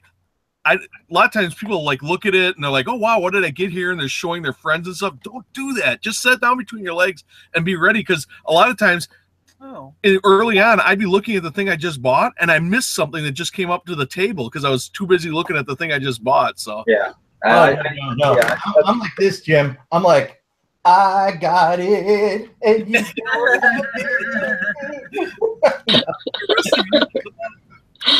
Yeah, but see, Jason doesn't approach auctions the same way. He's the guy with the notebook writing down how much he's going to spend, and he sits there and it's like, boom, okay, move on to the next one. It's mine. I'm not even looking at it. Let's move on to the next one. Let's go.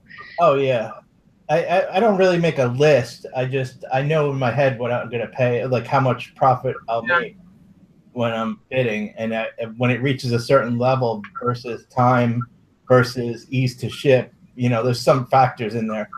But like I just know, I don't keep a running list of stuff. Like I don't usually like if I'm going to an auction, unless it's a catalog auction, I don't sit there writing things down. I know I've seen people do that. They'll write down a list of stuff they want to watch. I guess I just bid on it when it comes up, and I just bid to a number in my head, and when it exceeds that, then I'll let it go because I figure there's not enough profit in it.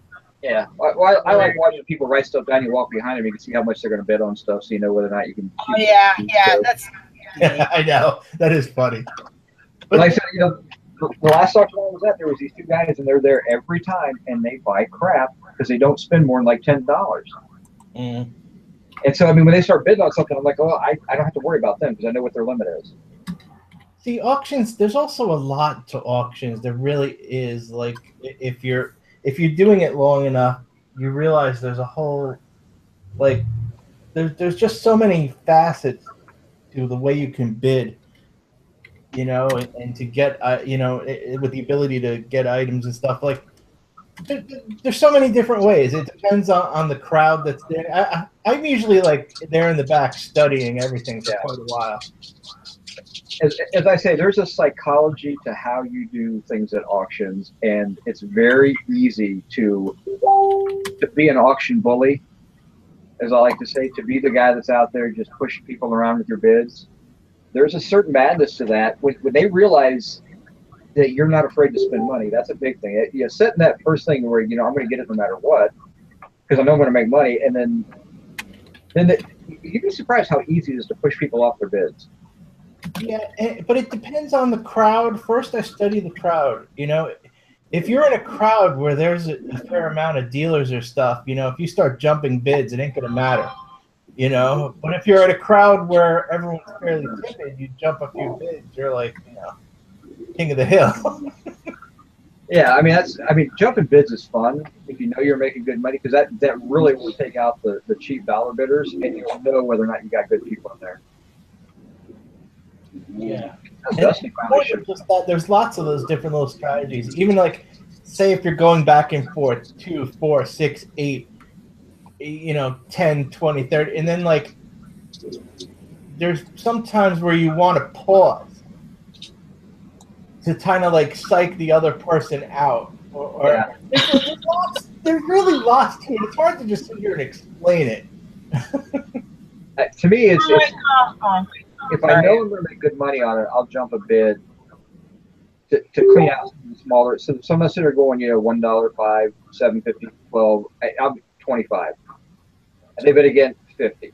I don't have a problem doing a couple jump bids. But then if we get back into where he's right there with me, then I might slow it down a little bit. But yeah, there's definitely times when you want to, maybe not.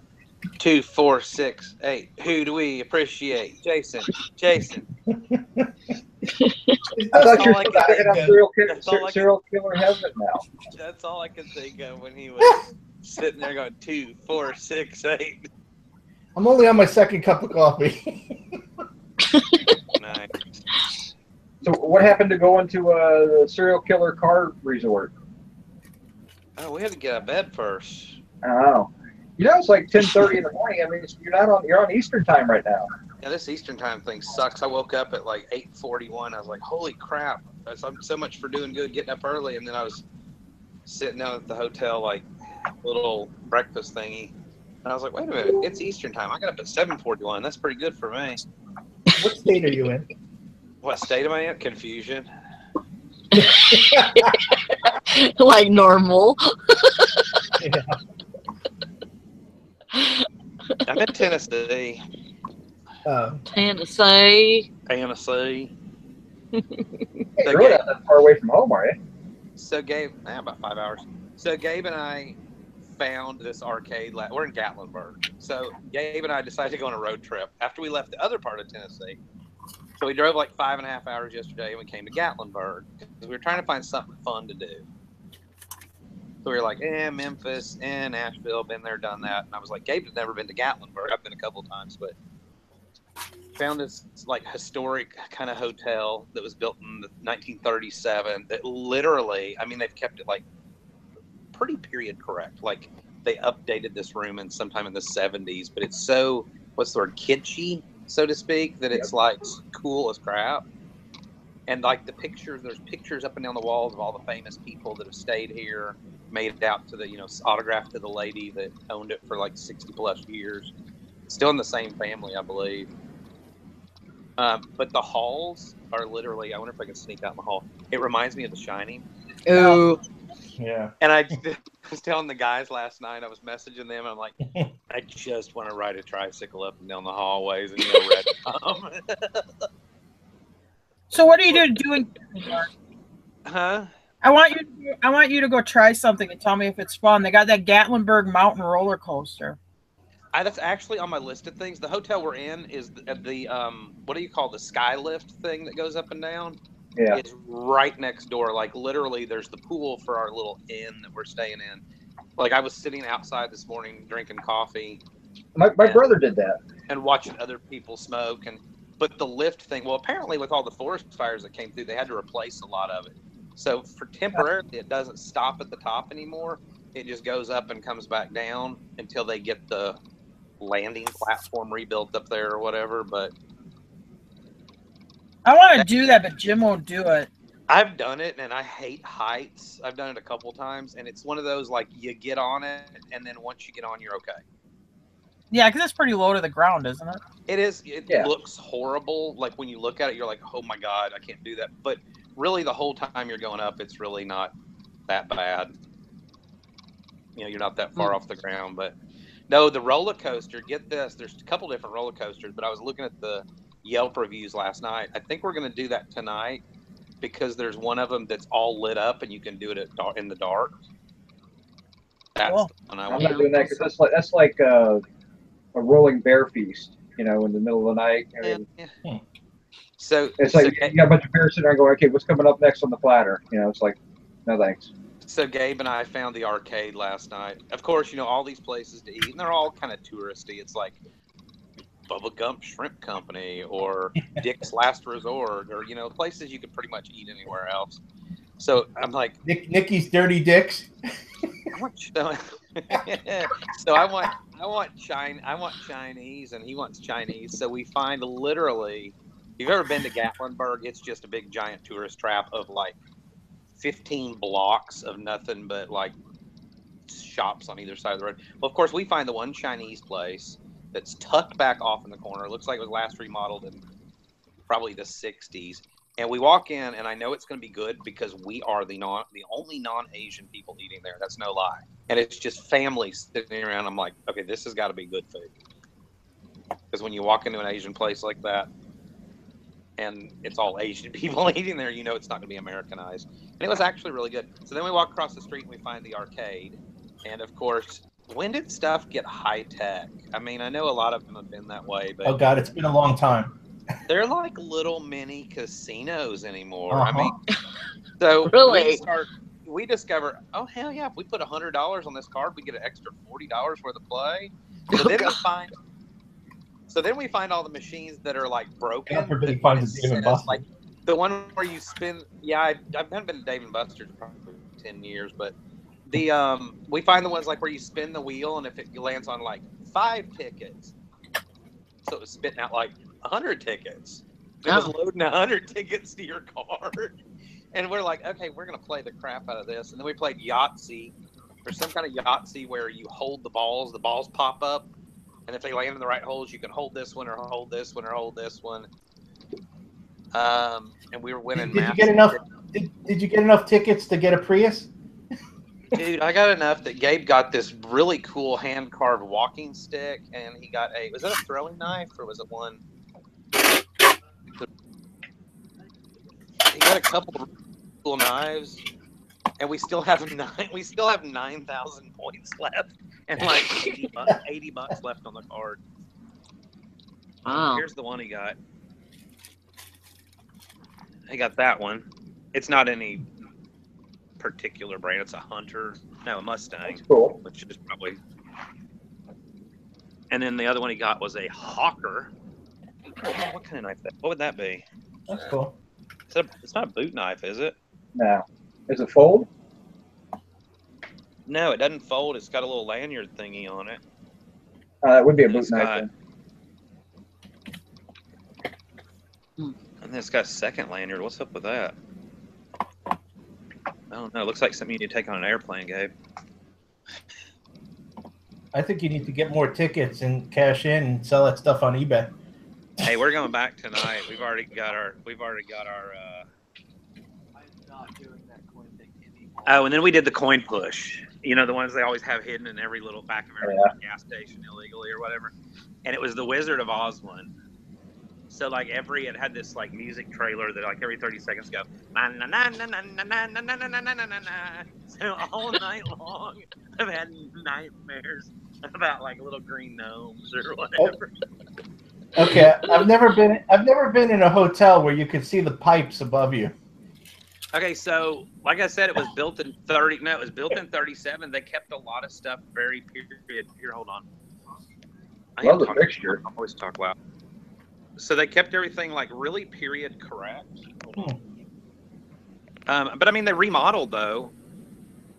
But yeah, it's got character. That's my thing. Like, you know, new beds, whatever. But then you got like this old chair from the 60s because apparently the little lady that had it didn't want to change anything. But we don't need to go in the bathroom. We're good. I know, but I mean the bathroom though has been recently remodeled. We were going. I stopped at a motel last night in Boston, Wisconsin, and it had bugs. I was like, nope. And I went over to the Econo Lodge. But they remodeled a lot of the bathroom, you know, but they kept the old pipes and sprinkler systems and stuff, which I think is really cool. But, you know, I mean, I was looking. I mean, we could have got the Days Inn that's right next door for, you know, a little less a night or whatever. And it was like, you know what? Or we can stay somewhere that has character. Like, they have this huge front porch on it with a bunch of rocking chairs, and people are always sitting out there. And it's a true, like, mountain inn kind of thing. Hmm. Plus, it's close. Plus, if you've ever driven in Gatlinburg traffic, I think it's like driving through Branson in the middle of the summer. It's like wall-to-wall Main Street, so I don't want to drive anywhere. But today we're supposed to go to some kind of crime museum. I don't know if somebody will get out of bed and go get in the shower. Here you go. What are you eating? You can't eat gummy bears for breakfast. Hey, Kenny's a kid. And we found the Bavarian Nut Place. We found the Fudge Shop. And we found the Coffee and Tea Place. And we found, what else did you get? The candy store. And we got candy cigarettes. I am so stoked about this. Check this out. Like, I didn't even know they made. I didn't know these were. I didn't know they made them anymore. I didn't know they were politically correct. Yeah, they make them. Oh wow, and they're actually like them. Yeah, they make them where they're candy sticks now. They put them in that box, but they're not supposed to say candy cigarette on. Oh, and that doesn't say candy cigarette though. It says King's Candy. Candy. Yeah, when I was a kid, it was cigarette. It said candy cigarette. Yeah. Warning: do not light. No, I'm kidding. It doesn't say that. You know, that's the way they ought to market Nicorette gum. Do what?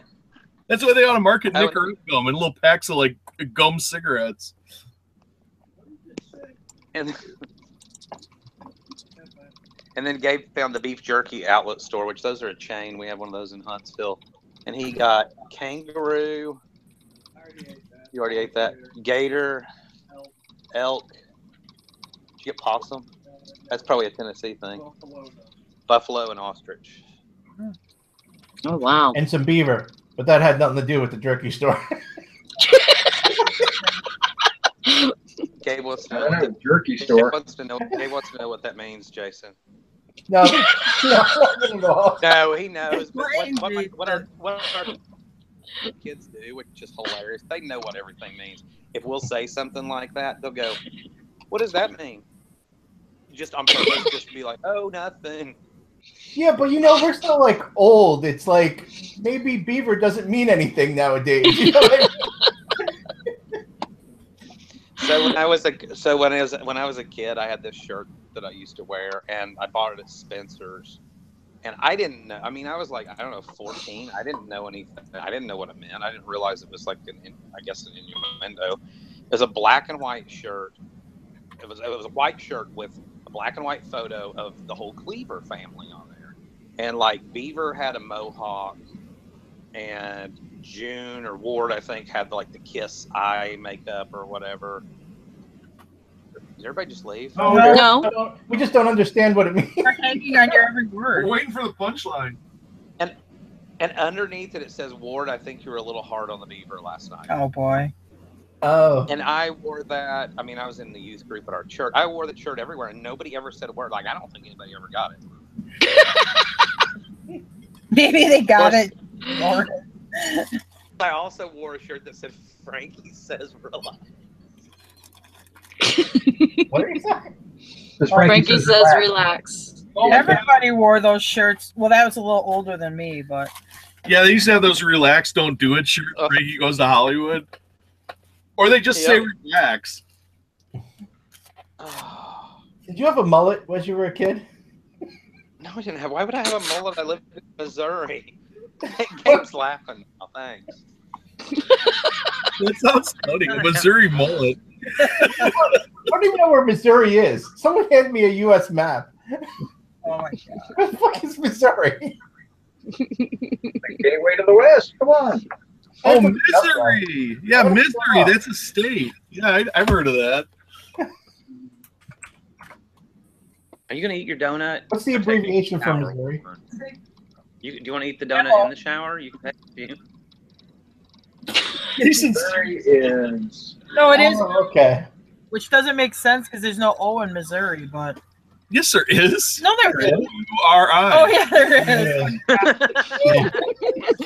Okay, you're off this plug. You can take your seat. At least I knew that. No, in Missouri, M-I-S-E-R-Y. No, it's M-I-S-S-E-R-Y.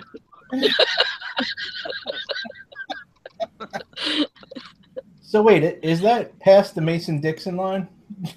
Mason-Dixon line is north and south, Jason, not east and west. Well, Technically, Missouri was kind of No, neutral. it isn't. I lived where I grew up. I was 45 minutes from Arkansas. But I mean, it was kind of a neutral state. When did you grow up? During the Civil War? That's why it was so weird. That's why it was so weird when I moved to Alabama. People were like, "Oh, you're a Yankee." I don't know how many times I heard that, and I was like, I finally turned to somebody. I was like, "Did they know that the Civil War ended like 100 and something years ago?" Because you just didn't hear that in Missouri. You know, people didn't talk about Yankees or whatever. You know, like wasn't a thing. Frankie's Fine says ex-husband had a T-shirt made. The word of the day is legs. Help spread the word. Oh boy! Wow. My grandma bought me a T-shirt when I was about 10 years old, and I wore it everywhere. It was a beaver wearing an army helmet, giving a peace sign. It said Beaver Patrol in huge letters, and I wore it. Same thing as Dusty. I wore that shirt everywhere. And my grandma didn't think of it either. So I'm wearing this. I'm like a 10-year-old kid with pimples. You know, if you're like, what? And look how he turned out. Your grandma knew something. She knew you on Beaver Patrol early in your life. Yeah. Still on Beaver Patrol. I fought the beaver and I paid the price. They used to also make them wear these tight shorts, like that little kid on Monster Island. You know, You were wearing Daisy Dukes back then? No, Did you wear Monster Island? That little Asian kid. They got him in those too tight of shorts. Those bulk smugglers. I've seen pictures of Jim in those same shorts when he's like. He wore Coach's shorts as a child. It was the 60s. Everyone was doing it. It was the 60s. It was okay. I don't know. It's just a cool little hotel that, like, I walk down and they have like a big sitting area. And of course, you know, Gatlinburg's one of those places that a lot of people come here like in the winter time. And I mean, it's more summer touristy, but you know, they got a big fireplace and big rockers, and like literally in the parlor area, the furniture hasn't changed since like the 1960s. And it's just these big, they're, you know, padded chairs, and it's just really cool. Kind of like a lodge or whatever. Jeez, I just like to say, I like places that have character. Is that? Oh, you're in the bathroom. I thought that was a mirror on the ceiling. As you said, I like places that like character. I am not in the bathroom. That's the TV.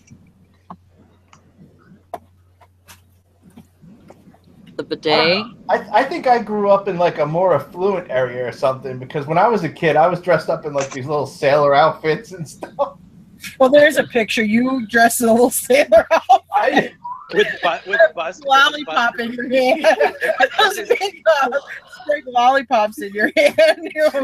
Yes, you were much more affluent than the And they rest got of some us. dirty little kids on the curb looking at your lollipop, and you're sticking your. Jason didn't understand why everybody called him a member of the Lollipop Guild. I mean, I didn't understand why I never understood why the other kids didn't like my Buster Brown saddle Oxfords. I had one of those Buster Brown haircuts too. And my seersucker shorts. I had one of these grandmothers that like shopped at Gimbel's, and I would be on like the Gimbel's outfit of the month, like every month. Yeah, my mom used to shop at Gimbel's. Jason, my mom did the same. My grandma did it. She bought me this outfit, and I have pictures of it when I was like 5 years old. I have an ascot, the scarf like Freddy from Scooby-Doo. And it's like this matching like leisure suit with a vest, and I'm wearing this ascot. It's me and my sister. They're taking pictures of it. It's like for Easter. I'm like, oh my god! So I'm wearing like a woman's scarf around my neck. I actually, one of my pictures, I had a plaid sport coat for one of mine. Oh, there you go. There you go. Like 10 years old, walking around in a plaid sport coat. My brother and I both had like bleach blonde hair when we were younger. I mean, like white blonde, really blonde. And we had these, we called them bowl cuts. And my mom was like, it was not, she still gets defensive to this day. It was not a bowl cut. You went to the Clell. His name was Clell. I don't know what kind of name that is. You went to Clell the barber, and he did a really good job on your hair. But she would dress us in the little matching seersucker outfits with our white knee socks and our saddle Oxfords. I have so many embarrassing pictures. Then you think, how did I not get up when I was a kid? And like our Buster Brown, it wasn't even a Buster Brown haircut. It was more like a like the Dumb and Dumber haircut. Oh no, not the Page Boy. I remember like I'd have like a sweater vest. Boy, almost. It was like there was a TV show where that kid had that Page Boy. I forgot what the name of it was. It was kind of popular. It was not like Growing Pains, but it was kind of like that. Remember you had that Page Boy haircut, Jim? I hate those haircuts. Are you talking about that eight is enough, or that little boy with blonde hair? He was a little boy from 8 is Enough, wasn't he? With the no, I don't think it was 8 is Enough. I can't remember. Silver Spoons. Kristen, Page Boy haircut it's like too, that kind of show, but awful. these were like popular, like when I was a kid or whatever. What's happening? No, it was a white kid, first of all. Not that there's anything wrong with that, but it was a white kid with a Page Boy haircut. I don't think you had a lot of black kids running around with Page Boy haircuts. why Megan wants to know why I'm in Tennessee. It's complicated. No, because I don't know. Hey, Tristan's been in Wisconsin, but they were coming back and they were going through Tennessee, and they were going to be there for a couple days. So we went over there to meet her and Danica and stay for a couple days. And then I had paid for the rental car for an entire week. And so I'm like, well, why the hell not just go see something else since it's somebody else's car or somebody else's miles? Have a little mini road trip with Gabe. So I put 5-day handling time on our eBay inventory and put my vacation hold on, which normally I don't do, but it's been really nice because everything that Gabe and I have done so far, we've used the PayPal card and haven't had to like touch savings. So that's been kind of nice. Of course, we're not, necessarily paying the bills doing that, but, and we just, I don't know. It was kind of one of those, let me take Gabe somewhere he's never seen before. Windsor's been to Gatlinburg, and Kristen and I have been here a couple of times, but Gabe had never been. And he was like, I didn't tell him till we were halfway here. We were in West Tennessee before. And I didn't tell him till we were halfway here. We were in the car. He's like, where are we going? And I was like, Gatlinburg. And he's like, oh, okay. And he seemed kind of like all disappointed. And then once he got here and saw it, he was like, okay, this is cool. Why were you presenting me? Apparently, you can make him out with your dog. Yeah.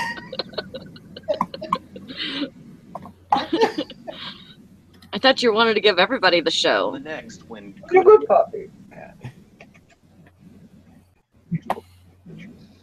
No, you're not. Oh, no, you're not. That was R-rated going into X. Oh boy. Oh, God. Oh. Leave my puppy alone. He's a good boy. That's not a puppy. That's a Death Star. This was my small boy too. You got to remember, my Mason was twice his size. Yeah. What's his name? This is Zeus. Zeus. Right, buddy? Dave. What's funny is I think his tail is bigger than my dog. There you are. Zeus. That's the Zeus Hi, man. Zeus. Thank you. Zeus. Cabinet.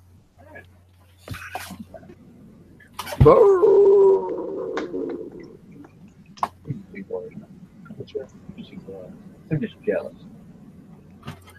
Where's the ball? Where's the ball? Go get the ball. Dave. Are you in the bathroom? Are you going to the bathroom or in the shower? Okay, I want to see the hallway, Dusty. when you get done. I just need to empty. I'll be right back. He's telling me he needs to go out. I want to see the hallway. Okay, hang on. I gotta you gotta be really quiet though, because people are gonna be like, red run. We'll be quiet. Yeah, red run. Really cool though. Hold on. You know what? I can borrow his earbuds. That way y'all don't embarrass me. What's his earbuds? Hey, where are your earbuds? Why do you have your earbuds in the shower? Let me borrow your earbuds real quick.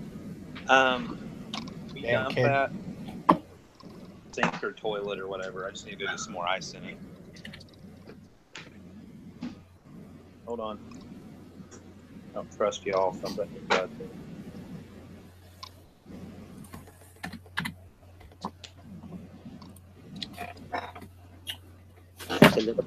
There's a little boy riding his tricycle up and down the hall. Our two twin little girls. Yeah. Come and play with us. Okay. I got the Stanley Kubrick carpet going on in the hall too. You know how he did all those sets by sending scouts out, scouting all different hotels, and they're actually pieces. All those sets are pieces from many different hotels. Just a little fun fact I wanted to throw in there.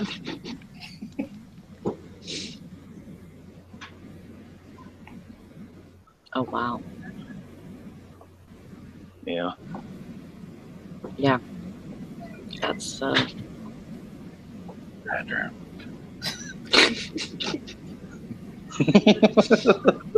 freaky. Was that a condom machine? Yes.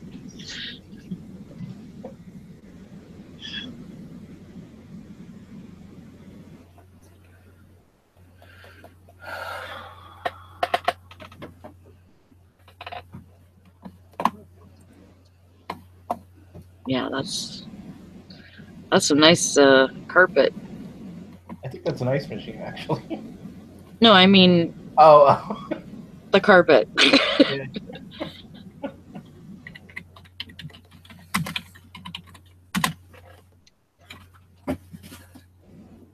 Yeah, but the red on those doors, that's what makes it, I think the hallway look freaky. Jim has this caretaking gig he's been doing for forever. Anyway, it always reminds me of the Shining Lodge, because when you go in the house, you know how, like, because it doesn't get used enough, all the doors squeak a little. And, like, when they recorded the sound when the kids were, like, riding those tricycles and it go from wood floor to rug to wood floor, that's what it sounds like when you go across the floor, and that. It's freaky. Wait, actually, I think he was riding a big wheel in the movie. Yeah, it was a big wheel. But remember, it would go, like, across the wood floor. You'd have the wood floor sound, and then it'd go on carpet and sound. Yeah, that was freaky. But when you go in this house, because like when you open every door, because it doesn't hardly get used, it maybe gets used 3 weeks out of the year. It's a big house. All the doors squeak. You know, it has that weird feel, like weird sound when you walk on the floor. It just doesn't have a lived-in feel at all. Mm-hmm. It was like Jim's last house. He had that one door that when every time he'd open it, you hear it on the video. It would like squeak real loud. Yeah. It was like the back. It was like the back room corral doors at like a video store, the X-rated section. Okay.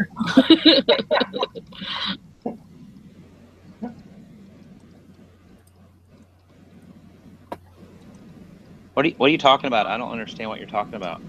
Oh, don't worry about it. You mean those aren't video games in the back room?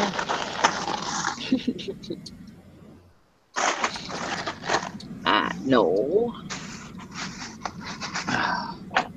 All right, I'll take you down to the pool. Hold on. People are looking at me weird. You can only walk up and down a hallway so much, holding your phone out in front of you like this.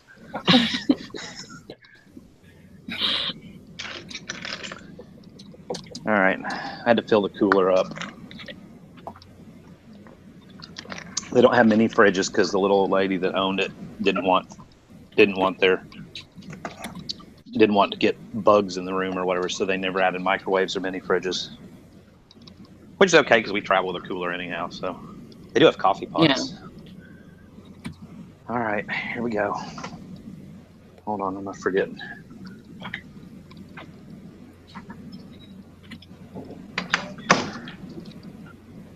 You want me to fluff your pillow? Housekeeping.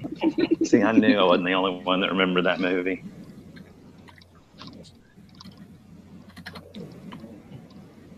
Show you some.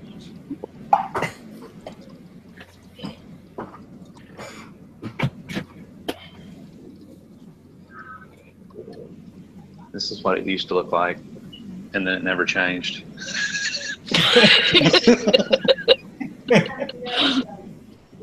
Hold on.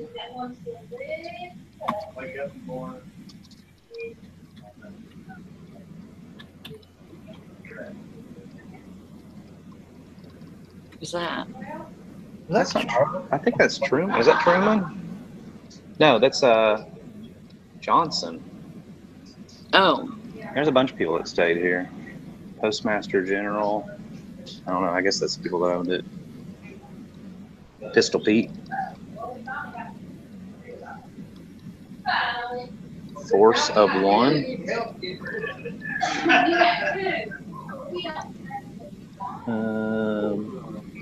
Ingrid Bergman. 2 lambs. Harry.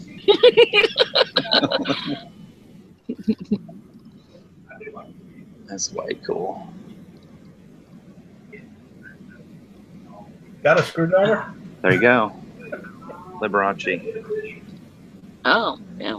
That's gonna be Jason someday. Yeah.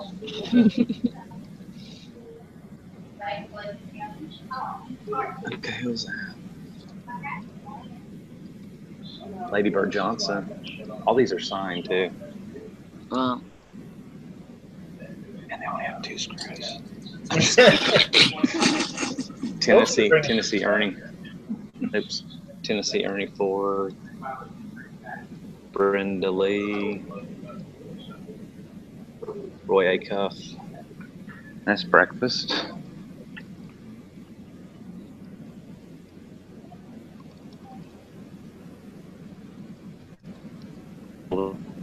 Yeah. Yeah. Look, how many of these have y'all come across at auction that you were like, oh, hell no? You're frozen. For me, you're frozen. I don't know about everyone else. Are we frozen? Are you yeah. serious? Yeah. Okay, there you go. The old pump order. We were talking about this the other day. Oh yeah. I've come across more of those at all. I've seen them go for $200 because nobody wants them, which is sad. For $20. I got one for free once. Oh, I got one of them. Jim's got 2 of them in the back room. Actually, I tried to sell them. You might have to. Okay, fine. I'll give you the little mini tour of the. Hold on. If the Wi-Fi reaches.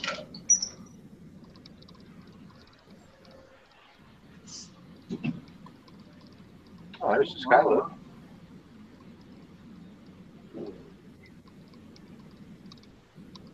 You do have a bar over you, though. At least you have that. Did you ever see that movie where the guy got stuck on the bar on the thing in the middle of the winter, and then he had to like eat the other guy or whatever? Oh yeah. Wait, the movie Frozen? When they fall off? No. Yeah. That's what Is that what it's called? Yeah, that was a fucked up movie. Yeah. There you go, Tara. There you Jump go, Tara. out. Yeah, I used to downhill ski, so I don't like heights either. But the trams don't bother me to ride anymore. Stuff Yeah, that that's not speed. very high. Well, they'll go up the mountain, I'm sure. I don't know.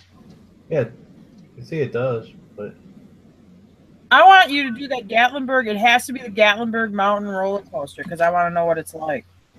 So I think that's. it's really not that bad. They killed somebody on it last year, so I want to see if it's safe. Oh yeah. That's the one. That's the one. Go on it, Dusty. That's the one. Go try it out. That's the one that's the one we're gonna take. Actually. Because Jim's, no offense, but Jim's like, I'm not riding on anything some hillbillies in Tennessee put together. Anyway. And there's the Ripley's. There's the Ripley's, but they have those in every touristy town, really. Look at the mountains. Isn't that cool? Pretty. That's a big. We don't have mountains like that. And then the main drag and the arcades over there. And that's as far as I'm taking you. That's it. That's all you get. Well, dang it.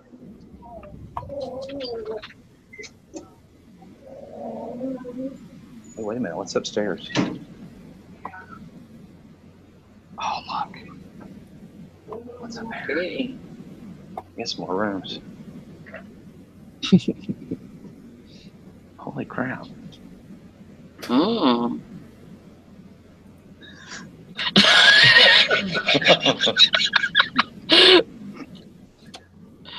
Oh, those are cool rooms. Like a TV room. That's probably a suite. Yeah, I think that's one of the suites. That looks like a waiting room for a funeral home or something. Yeah, it does. Get out of there. Come play with us.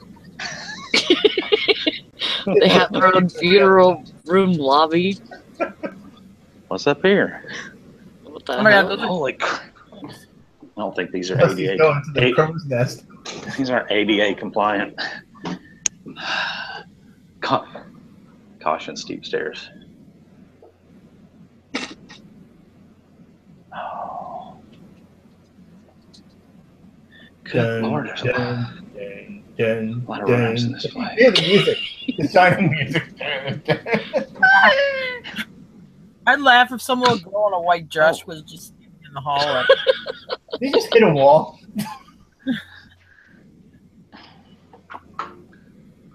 Oh, it's the elevator. I don't want to take that. Let's go down the hall. Go be towards another the window. The elevator Toward says the like light. floor 1, 2, 3, 4, 13.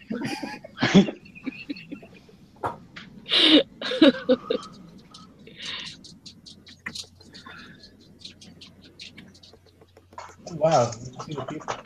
There you go. I'm waving at him.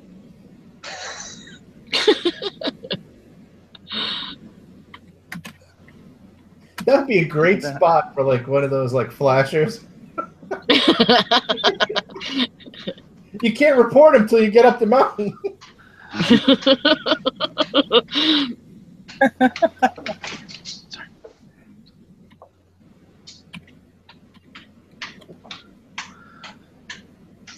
Let's go back down this way. Caution, steep stairs.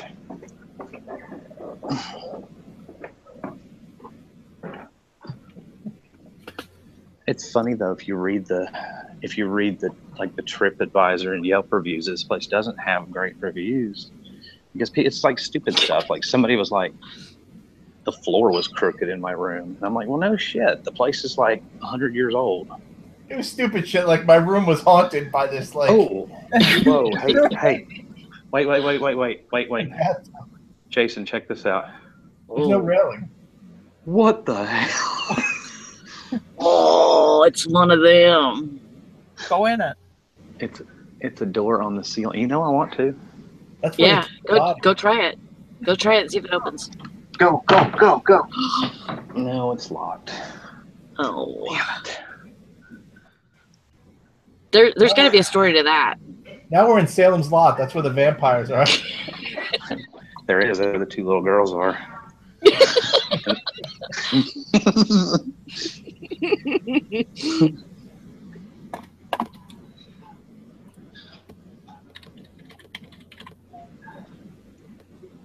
Oh, how are you? Sorry. Good. And then you got a fireplace outside and rocking chairs. Gabe's probably still in the shower. You should go to the lobby, the desk at the lobby, and ask him what's up with the door on the ceiling. The stairs that lead to the door on the ceiling. Ask him if there's a story. Okay. Ask him if there's a story about it. Hold on. Well, they'll actually tell you who stayed if you tell them what room number. When you check in, if you tell them what room number you're in, they'll tell you if anybody famous ever stayed there. Which is kind of cool. Knowing his luck, it'd be like Jack Nicholson. Big Longhorn. Riding it down the street. Hey. So I have a crazy question because I'm nosy and I was just wandering around because I think this place is really cool. Why is there on the 3rd floor? Why is there a door in the ceiling? Is that just attic? It's the 2nd floor. Or the second floor. Third. That's where we put the people that won't pay their bill. You see the two little windows? Can I put my son up there? Hey, yeah. He probably falls through just long enough for him to cry and get scared. Sure. It's the door to nowhere. The door to nowhere. It's the attic. I figured it. We have 2 or 3 attics. We have a 2nd floor attic. The top attic. Wow. And then the tower attic. So we actually have 3. Y'all should do tours. We've thought about it. I would pay because, like, I'm totally dying to know what's in the attic and what's in the basement and all that kind of stuff. Just like this furniture. How old? Is this original furniture? That's 1937. Hard rock maple. All hard rock maple. In the rooms, hard rock maple. The king size headboards were made for here to match the rest of the furniture because there weren't such thing as a king bed or a queen. That's why we don't have queen beds. We don't have headboards to match. So all this is original. Chairs in here were the chairs in the restaurant dining room. Oh, that is so cool. Tables. Yeah, the prep tables, the butcher block in there came out of the kitchen. Really? Yeah, we closed the restaurant in 1972. 72. Just locked the doors. Just locked it down. When I walked in here 4 years ago, it was just like it was. This place is so cool. I was looking on like Yelp and TripAdvisor, and I was like, because you had the few reviews that were like, stop. Like somebody's like, the floor's crooked. And I'm like, the place is 100 years old. Yeah. Like, I live in a house that's built in 1929. It's like, we have crooked floors. That's what gives it character. If you're on the corner, you're going to go. I'm so glad we stayed here, though. Well, the reviews that get me is we call ourselves the historic. Right. And they say, well, it's old. It's like, you know what? You probably would be better off at Econo Lunch.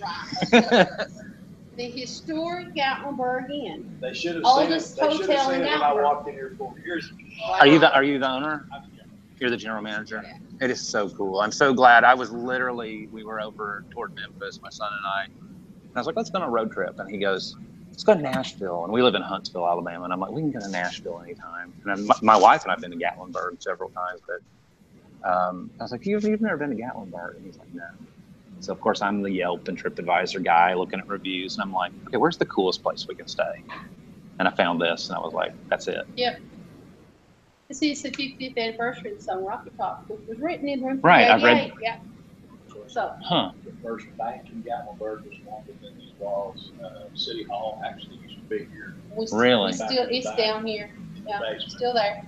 Used to be this room down here on the corner, I guess is where the dentist office was. Bonnie Kate room, yeah. Bottom of the stairs, front of the building over here. Right. The beauty shop, the Pump Beauty Shop was there. You know, just a lot of history here. I think it's just awesome that y'all haven't modernized it. I think the bathroom thing was definitely then the way you worked it in and left the sprinkler system and everything, left the kind of stuck over plaster looking walls. Yeah. You did really good, but it's just got so much character. Yeah, we tried to update it, but to keep it old. Keep the feel, the integrity of the place. I think that's great. This room up here was Mrs. Baker's downstairs apartment. Really? Yeah. Living room, dining room, and kitchen. We're still using her kitchen. Wow. And then upstairs to Maple Suite was their bedrooms. Wow. And they've redone it. It's really nice. Go around. Use the stairs. They go to the door in the ceiling. the door to nowhere. I had to ask, and I knew y'all were proud of the place, so I knew you wouldn't mind, answering. Yeah. I'm sure you get a ton of questions, but yeah, it's just an attic, and see that it's got little windows, and everybody thinks there's more rooms there. So that's the windows I was seeing. Okay. Windows, or the storage just to be pretty. The elevator shaft has windows and curtains. Really? Mm-hmm. Huh. Those cigars. He had every now and then you catch a whiff of cigar. Yeah. He had a room. The room at the top, he had couches, but that was his smoking room. His smoking room. Where they smoke his buddies in their drinking room. Yeah, he had couches and stuff up there at one time. It's where he went to smoke his cigars and drink his illegal. So what's booze. the room? What's the room now? Storage. Just storage. Yeah. Is there anything else when you haunted? get up at the top and it's the big open space. That's his. That's his smoking place. Okay, so that was his man cave. So what about like haunted stuff? Well, anything? Your story. Here you go. The elevator story. No, you tell it. The smoke. I smell the cigar smoke every now and then. In the elevator. In this elevator? Yeah. Oh, now I gotta ride up and down the elevator. When you're by yourself, That's just a light a cigar, a good cigar, a Cuban. Right. And I smoke Black and Mild. People say, well, you're just smelling that. No, it wasn't your cigar. Not even the same. Okay, now I gotta go ride the elevator. The front doors open by themselves. Oh, that's awesome. Yeah, they do. And in the evening, they have a certain time of the evening they do that. They'll tell you that. And in the mornings, we have different times. Oh, that's so cool. And third floor, it's always that little light orb at 387's door. Yeah. That you can see on the cameras. And we have one room on two. It's on second floor. Delivery used talked about it all the time too. It has the mirror. There's a mirror with like a little small handprint. Right. You can clean it off. Go back to that stuff. No. 380. The balcony door comes open all the time. Well, even though you got it closed, that balcony door will open. Will open. Because Caleb's talked about that. You've probably seen that. Oh, that's cool. So. What an awesome place. I'm glad we picked it. Yeah. And when anything odd happens, we just know who it is. What's that? It's Wilma. Wilma. That's her? Wow. We say Wilma's back. So. How cool. It's just little things. And there's reasoning on all of it. It's the cigar is what throws me. I'm going to get on the elevator now. This one right there? Yeah. Oh, there's somebody getting on. I got to wait. But I have to be alone to catch a whip. The front doors is a bird that flies by or a Yeah. leaf blows or I've even watched But a it's bee. more fun But it's to more sing. fun. I've even watched a bee fly through there and the doors open. But and the orb, we know that's just to do with lighting. Lighting. Yeah. And again, it freaks you if you watch it because it gets light and dark on second floor and third on that end. But it's the chairlift going by, changing the lights coming in. But we don't always tell people that. Is the chairlift's not stopping right now until they get at the top redone? Right. But it's still on. Okay. How did y'all do with the fire? Did it nothing? We had just a little bit of smoke damage, and then one and a scare. A piece of flashing on the end of the building blew off. Yeah. Good. What was it? About 24 hours before we knew for sure that it was even still here. I saw it on the news. Saw a picture of it. And we knew it was still here. They were shooting up here, and they were shooting the mountain back there. That whole mountain was on fire. Right. We can see the hotel in the foreground. Okay. So y'all evacuated everybody, the whole hotel. Before anybody else did, because this was on fire back here, and but you're the captain. You have to stay with the ship. Oh, he was at home. Oh. They wouldn't let him in. They wouldn't let you. No.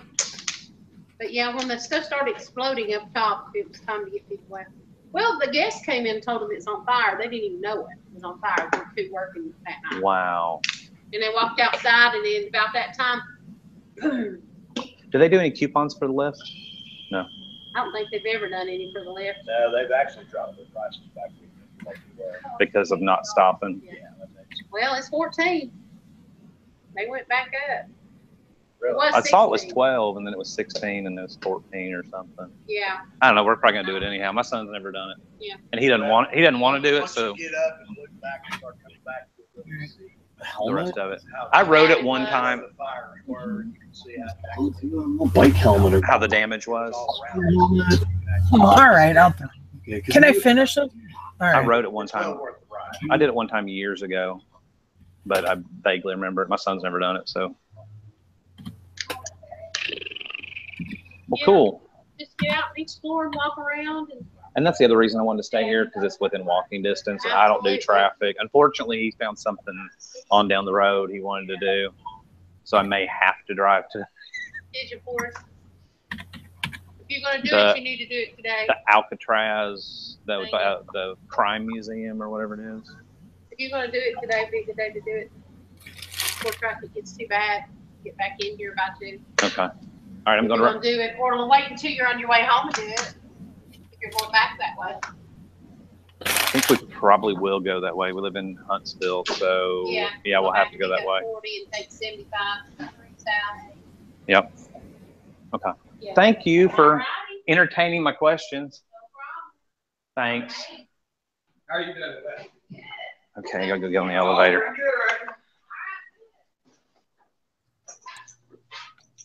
We're still here. I gotta go in the elevator and see if I can smell the cigar smoke.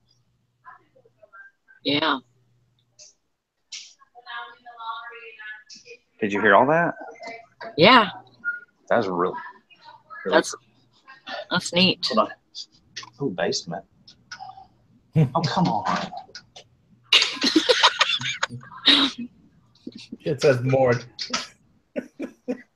I know where the door is too, and I'm tempted to. I was hoping he'd go, "Hey, you want to see that?" That's why I talk to people, because you never know, that guy might be like, "Yeah, you want to see it." It's right. Really cool. Gabe's probably like, "Where the hell are you?" Oh, sorry, man. Like a ninja, you can there. I sneak up on people. Did I already go with this one? I think I did. Are we still live? Yeah. Yeah, we're taking a road trip. You didn't smell nothing? These have balconies on the riverside. Our balcony overlooks the parking lot. No, I didn't. Okay, so that actually is not 60s furniture. That's actually the original 1937 furniture. It's all maple. Everything, and I don't know if you heard, but everything in here is maple, including like the, the built-in, the furniture, the headboards, the. Wow. Really cool. Yeah, it is. Maybe we'll see somebody naked. Hold on. Fire escape. Oh, I'm going to try that door. Go, Dusty, go. Oh, it's the old ladder with the. Oh yeah. With the hatch kind. I'll make Gabe go down it. I think I might stay one more night, and if I do, I'm gonna see about what it takes to upgrade to a suite. Cool.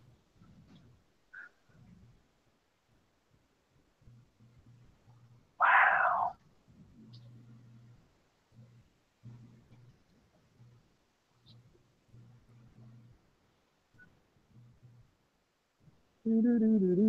That's kind of creepy. Come play with me. Oh my Lord. I can't find my way out now. This has a lot more rooms than I thought it did.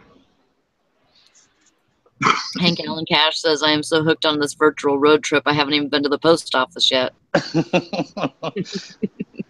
Oh, I always go. If I'm out somewhere, you know, remember the time we went to the Goodwill when I was in Birmingham on the show? Yeah. Yep.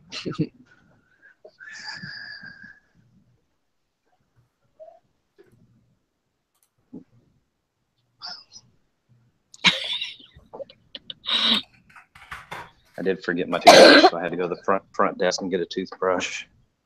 Of course, it's, you know, they're those throwaway disposable 25-cent kind. Mm-hmm. Okay, where are we at? All right, that's it. That's all you get. Those floors are shiny. I think these are new, though. That's kind of creepy. Look. Mm-hmm. That's the basement. Because I saw that door open earlier. Nuh-uh. That's the basement, because that's why I saw one of the maids go up and down it.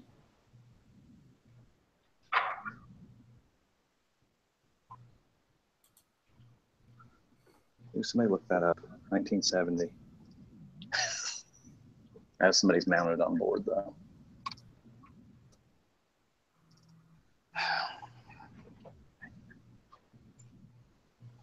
So cool.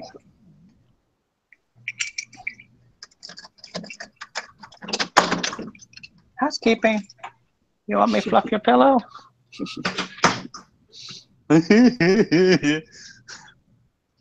All right, that's it. Okay, I'll stop presenting you now. Thank you. We gotta go do. We gotta go do fun stuff today. Yeah, you guys have lots of fun. Yeah, enjoy.